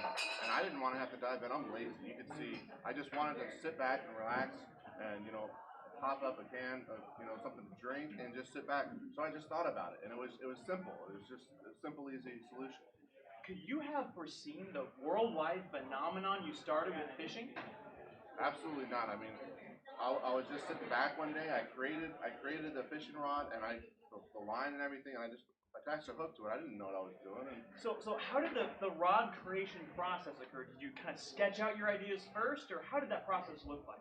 well, you see what had happened. Like we had the spear fishing first, and it happened to get stuck in a line for something, and so then I had the line, and it was just like it just came in my head to make it. It was just simple.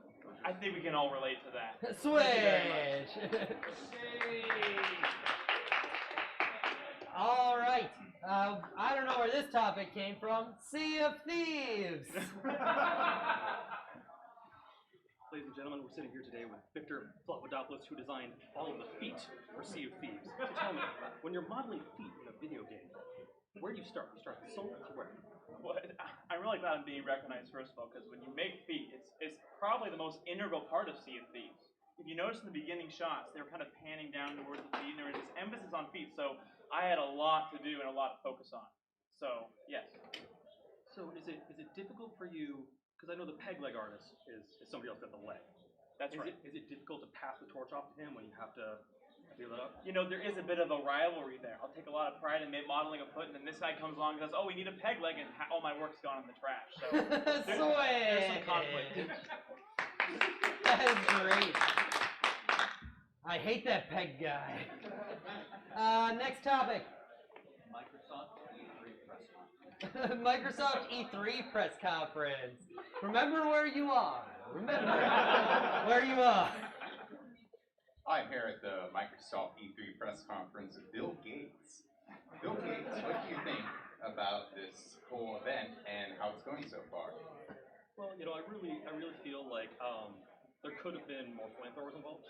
I've seen Elon. Oh, yes. His work with the flamethrowers has been amazing, and it's really inspired me. I think we're going to take Microsoft in a new, much more flammable direction. Oh yeah, absolutely.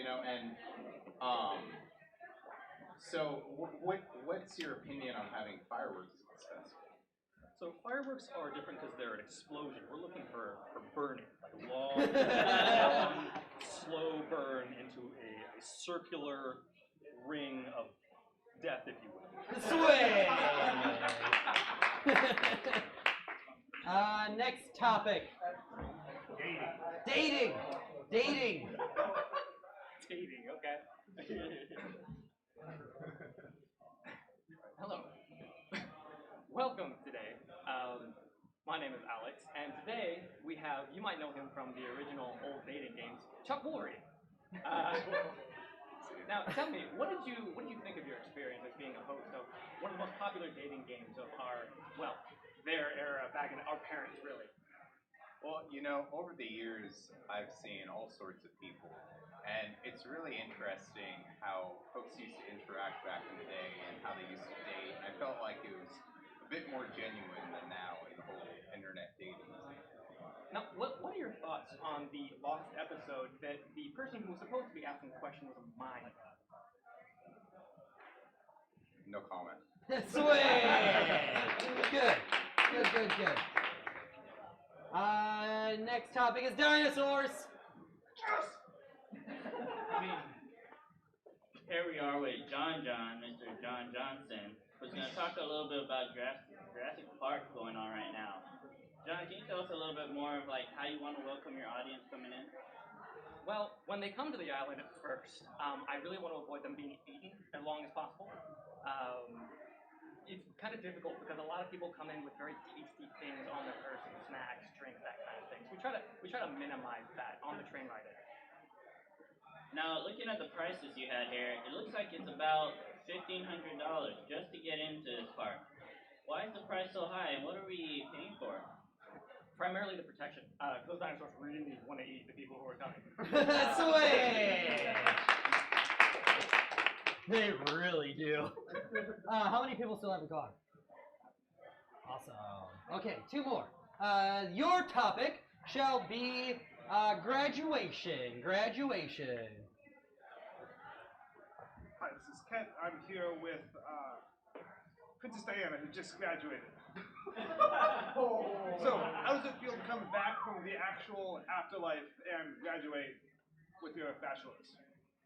Well, first of all, I'd like to say it feels great and awesome to be part of the Cougars. Woo! But I want to say if anybody's looking to connect, you can always follow me on Twitter and Twitch. Cool. Have you considered moving on to any other social medias platforms like Facebook, Instagram, MySpace, G+? Always. That's do not tell. But just so you know, if you're following me on Twitter or Twitch, you can find out those too. Have you given Mixer any thoughts? Not really. I'm good at where I'm at. Sweet! Remember where you are. Next, oh come on, get on up there. Your suggestion is construction workers. Hello, my name is Taylor. We're here with Derek, who just designed the newest skyscraper in New York City. Derek, how did you come to design this amazing building? So, I've been out of the business a little bit. Last big thing I did a few years back, the Copenhagen Bridge, it went great. So I thought, let's scale up a little bit. Let's get something with a lot of people in there, a lot of impact, and that's how we got to this. We noticed in your design you don't actually use any concrete, yet it is the tallest skyscraper in New York City. Are there any safety concerns we should be aware of? No, I think as long as you have real faith and you believe and use enough duct tape, anything is possible. Sweet! Now I want to see that duct tape building. And in fact, that is your next suggestion. Your suggestion for the scene is duct tape. Duct tape. Duct tape. Duct tape. Not DuckTales. Not duct tape.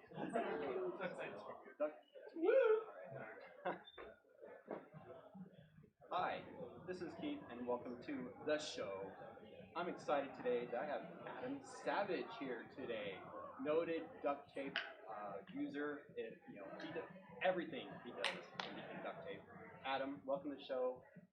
What's the latest creation you've created in the last 6 months? Well, my latest creation involves duct tape, obviously. We actually take a pair of baseballs and wrap them in duct tape, and I use it to throw at my audience. Wow, that is fascinating. Have you had any lawsuits from that?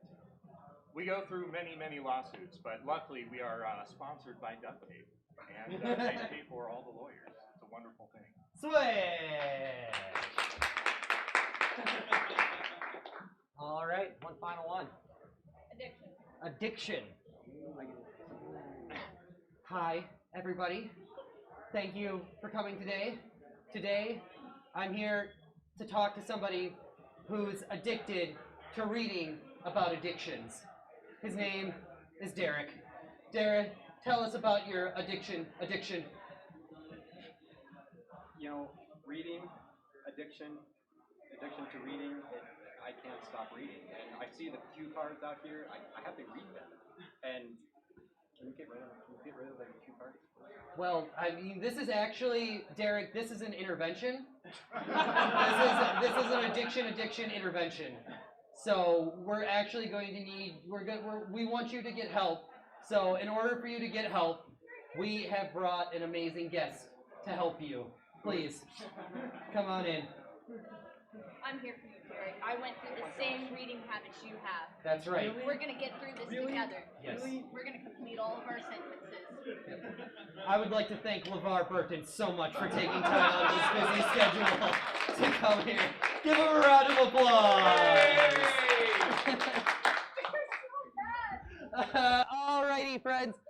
We have time for one or two more things, so I will ask you.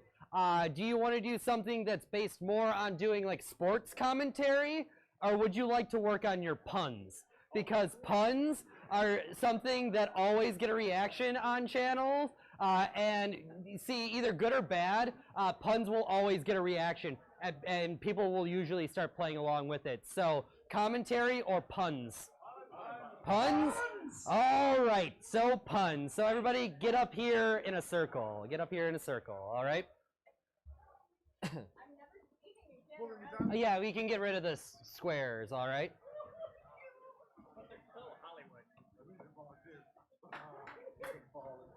All right. Points for starting early. All right, so here's the biggest question. What exactly makes a pun a pun? Who knows? The damage it does to others. Well, that is very true, but there is something very specific that I'm looking for. Twisting something, some part of the word that isn't normally what you would have thought of. Exactly. It is a play on words. So, unlike the whole like doing the Google search thing, you can't just come, if it's like bananas and you come up here and you just say yellow because you know that's a banana thing, that's not how, it's not word association. It is a play on words. That's how puns work. And the easiest way to learn puns is in a format that is a joke. And so that joke format goes 185 blank. And so it goes 185 blank, walk into a bar. The bartender says, sorry, we don't serve blank here. At 185 blank, reply with a punchline. All right? Now, when it comes to this game especially, the pun word should be the last word that you say. It should be the exclamation point on your sentence. Because the moment you say words after a pun, you've muddled that pun up. You've made it so much harder for people to figure out what that pun is because they then have to kind of shift through it. But if you get it on that beat, if it's the last thing that you say, then bam, like people know exactly what the pun should be. So let's start off with some occupations. So, detective. All right. So it would go 185 detectives walk into a bar. Bartender says, sorry, we don't serve detectives here. And then the detectives are like, oh, come on, please, won't you serve us? And the bartender's like, oh, hey, look at that sign. It says no detectives. Get a clue. Yeah, right? So if you groan, laugh, chuckle, guffaw, that is the point of this game. So if you have a joke based on detectives, just step up, go 185 detectives walk into a bar. Bartender says, sorry. I usually start with teachers. So you can use detectives or teachers. So does anybody have any? Well, let's start with play on words. So what are some things that you could easily do some play on words with when it comes to teachers? Chalkboard. You want to date yourself? It's now. I once tried to do an audience sound effects game where it's like, oh, I'm gonna write on a chalkboard. It's like it's all whiteboards now. Yeah. We're old. Smartboards. Or smartboards. Yeah, even. So. What is a smartboard? It's a computer. Yeah, it's like a projection screen that people can be like. What is going on in school's getting way more cool, and the places that can afford it. So, with teachers, you've got class, you've got history, you've tests, you've got pupils, you've got different things like that. So, 185 teachers walk into a bar. Bartender says, sorry, we don't serve teachers here. So 185 teachers say, we're history. All right. Who can think of some other teacher-related puns? Okay. Yeah, here you go. It's 185. Yeah. So 185 teachers walk into a bar. The bartender says, I'm not serving teachers in here. The teachers are all like, What the hell? The bartender says, don't test me. Ah, see, there you go. I got one. Here, 185 teachers walk into a bar. Bartender says, I can't serve drunks. I go, oh, we're not drunk. Like, oh, I can tell by your pupils.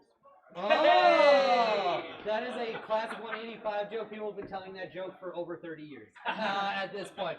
Anybody else? 185 teachers walk into a bar. Bartender says, sorry, we don't serve teachers here. 185 teachers say, fine, we're history.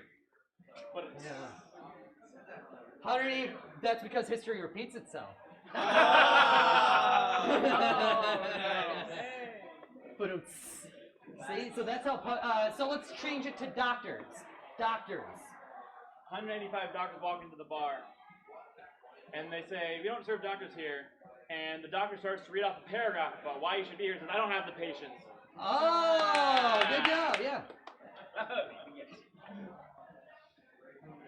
185 teachers wearing camouflage walk into a bar, and the bartender says, I see you.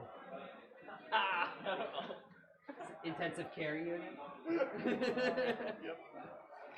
185 doctors walk to the bar. The bartender says, I can't serve you. And the doctor goes, well, I'll just scrub off. Guys are a bunch of scrubs. 185 doctors walk into the bar. Say, we don't serve your kind here, and they don't leave. So they say, why are you being such a pill? Oh. Alright, I got one. Okay. Yep. 185 doctors walk into a bar. Bartender says, hey, I can't serve you. I'll make it up. Fuck it. It doesn't look like you have any experience drinking. It's like, wait, but we're here for practice. Oh, there you go. There you go. All right, another occupation. Streamer. Streamer? Oh, jeez. Well, we have to have things that people are like more familiar with. Also, have you ever tried to get 3 streamers into a bar? Jesus. Construction worker. Construction worker. All right, so let's get a couple. Construction worker, streamer, yeah. A construction worker walks into the bar. The bartender says, I won't serve you because you're already hammered. Oh, good job, good job. Alright, so, 180 construction workers storm into a bar. The bartender says, I'm not serving you lot. And they pause and go, we didn't have any concrete plants. Oh. Any others? All right, so the way that I do this I have a longer version of this class where we actually play video games as part of the whole improv class. I didn't want to do that here because I felt it was more important to focus on more of the improv-y stuff. But one of the things that we do is we make puns when we play Mario Kart. So let's say you were hit by a green shell. What are some things that, what is a punny way to talk about your experience getting hit by a green shell? Yeah. I got shell shot. Boom! There you go. What's another way to talk about getting hit by a green shell? Green is envy. Oh yeah, I'm green. I wish I would have gotten that shell. I'm green with envy. I just got shelled. Oh, what the shell?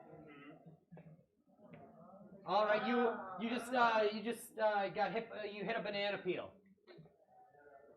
I just gave it a slip. Oh yeah. This track doesn't have any appeal. I just slipped into victory.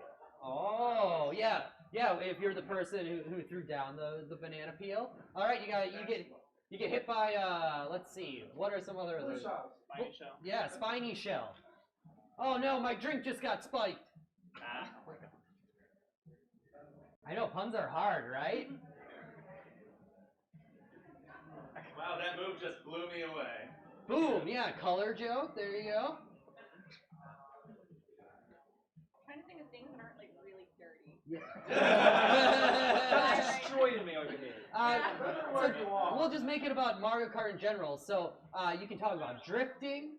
You can talk about steering. What are some Mario Kart related puns that we might be able to do? Boosting. Boosting. I think me and my opponent have some sparks. Oh, there you go. Yeah. If they don't know me yet, they'll get the drift. I'll lick up this lap. Oh. My favorite character is Initial Dry Bones. Play on a different video game. All right. Let's see here. So there's another pun game that is based on, it's called Last Action Joke, and you have to kill somebody and then do a classic like Arnold Schwarzenegger type line based on it. So if it was about the beach, you could like, you know, hit somebody with like, and then be like, surfs up. All right. So let's get, hey, let's get something with a lot of recognizable brand names. So like laundry detergent or what? Beer. All right. So you don't drink. All right. So we won't do beer then. Let's get something else with a. How about soda? Could you do soda? So you can either do a 185 joke about soda, or now you can do one of those last action jokes about soda. So. Do I kill anybody in the circle? No, you can step to the center and mime pretend killing somebody. All right, yeah, no actual murdering going. This isn't like the purge of improv classes. All right. Oh, Yeah. got it. I missed it. Okay. Should we just go? Yeah, just go. Looks like you fizzed out. Oh, there you go. After you. And that's what you call a 7 uppercut. Boom, there you go. You are just crushed.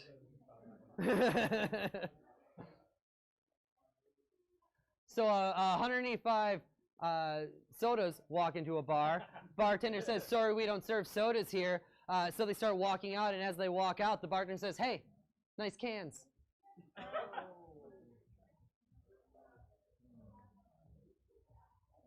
All right, so I'll give you guys a couple other things that you can do suggestions on. Candy is something that you can do a couple puns on.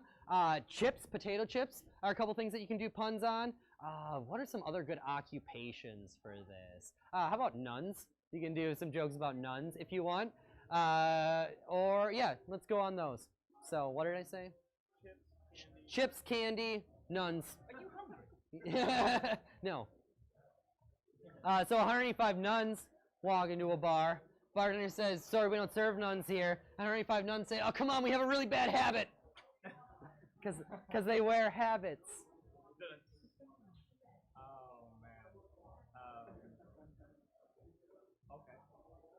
Okay. Now you've gotten ruffled.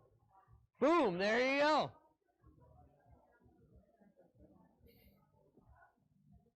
Puns are hard, aren't they? Yeah. The more context you have. Yeah, the more scene, the more context you have, it's a little bit easier. Right, exactly. So these are all things that you should think of now when you are streaming. Like, where should if you're going to make a pun, where should it go? The end of your sentence. All right, so everybody circle up. Let's get in a nice, let's try to like just go to this side so we can all get in a nice circle. We have reached the end of this class. Give yourselves a round of applause. I do teach a longer version of this class. Not that this was like, you know, to get you hooked or anything like that. But if you enjoyed this and would like to do more stuff like this and hone your skills, I teach a class called Improv for Content Creators at Comedy Sports out here in Seattle. And hopefully that will be at the end of July. I'm thinking is going to be the next session. But I am available on Twitter and everything else. So if you ever have any questions about anything that we covered today, like I said, I love talking about this stuff. I love doing this stuff. So if you ever have any questions, if you're saying, hey, I have a really hard time with blank, is there anything I can do? So actually, is there anything that you guys would like any help with, any last minute kind of things that like, hey, what can I do if I'm stuck in this way or that way as far as improv? So hopefully I gave you a couple more tools to put in your cap and things to think about whenever you're streaming, you know, to help interact with your audience a little better. Because the more you can interact, I truly believe, the better you're going to be as a streamer. So, any last minute questions or anything like that? Stock tips? Stock tips? Oh, Bitcoin, I guess. No. Yeah. Nope. All right. I do want to let you guys know that we will be issuing you certificates of completion. Yay! So, congratulations. I truly believe that education should never end. The moment that education stops, the moment ignorance starts setting in. You know, it's back in my day, Pluto was a planet, or maybe it's not a planet. It's like, well, if you continue to educate yourself, you would understand how it's classed now. It's like, back in my day, there were only 2 genders. Well, guess what? That wasn't even true back in your day. It's like, the more you educate yourself about things, the better you're going to be. Always, never stop learning. Never, ever stop learning. So, it's really, really great to see so many people that are willing to push what they're doing forward and try to learn some new skills. So give yourselves a round of applause. And that's the end of, and that's all I've got to say about that. So yeah, have a nice day, everybody. Yep. And huge thanks to the Microsoft Store. Give them a Yeah. And all the SOBA volunteers and everybody that has really made this a thing. So, yeah. Thank you guys, and we'll see you next time. Yay. Oh yeah, no worries. Thank you. Thank you all for hanging out and doing this. I have been wrestling. So my friends came in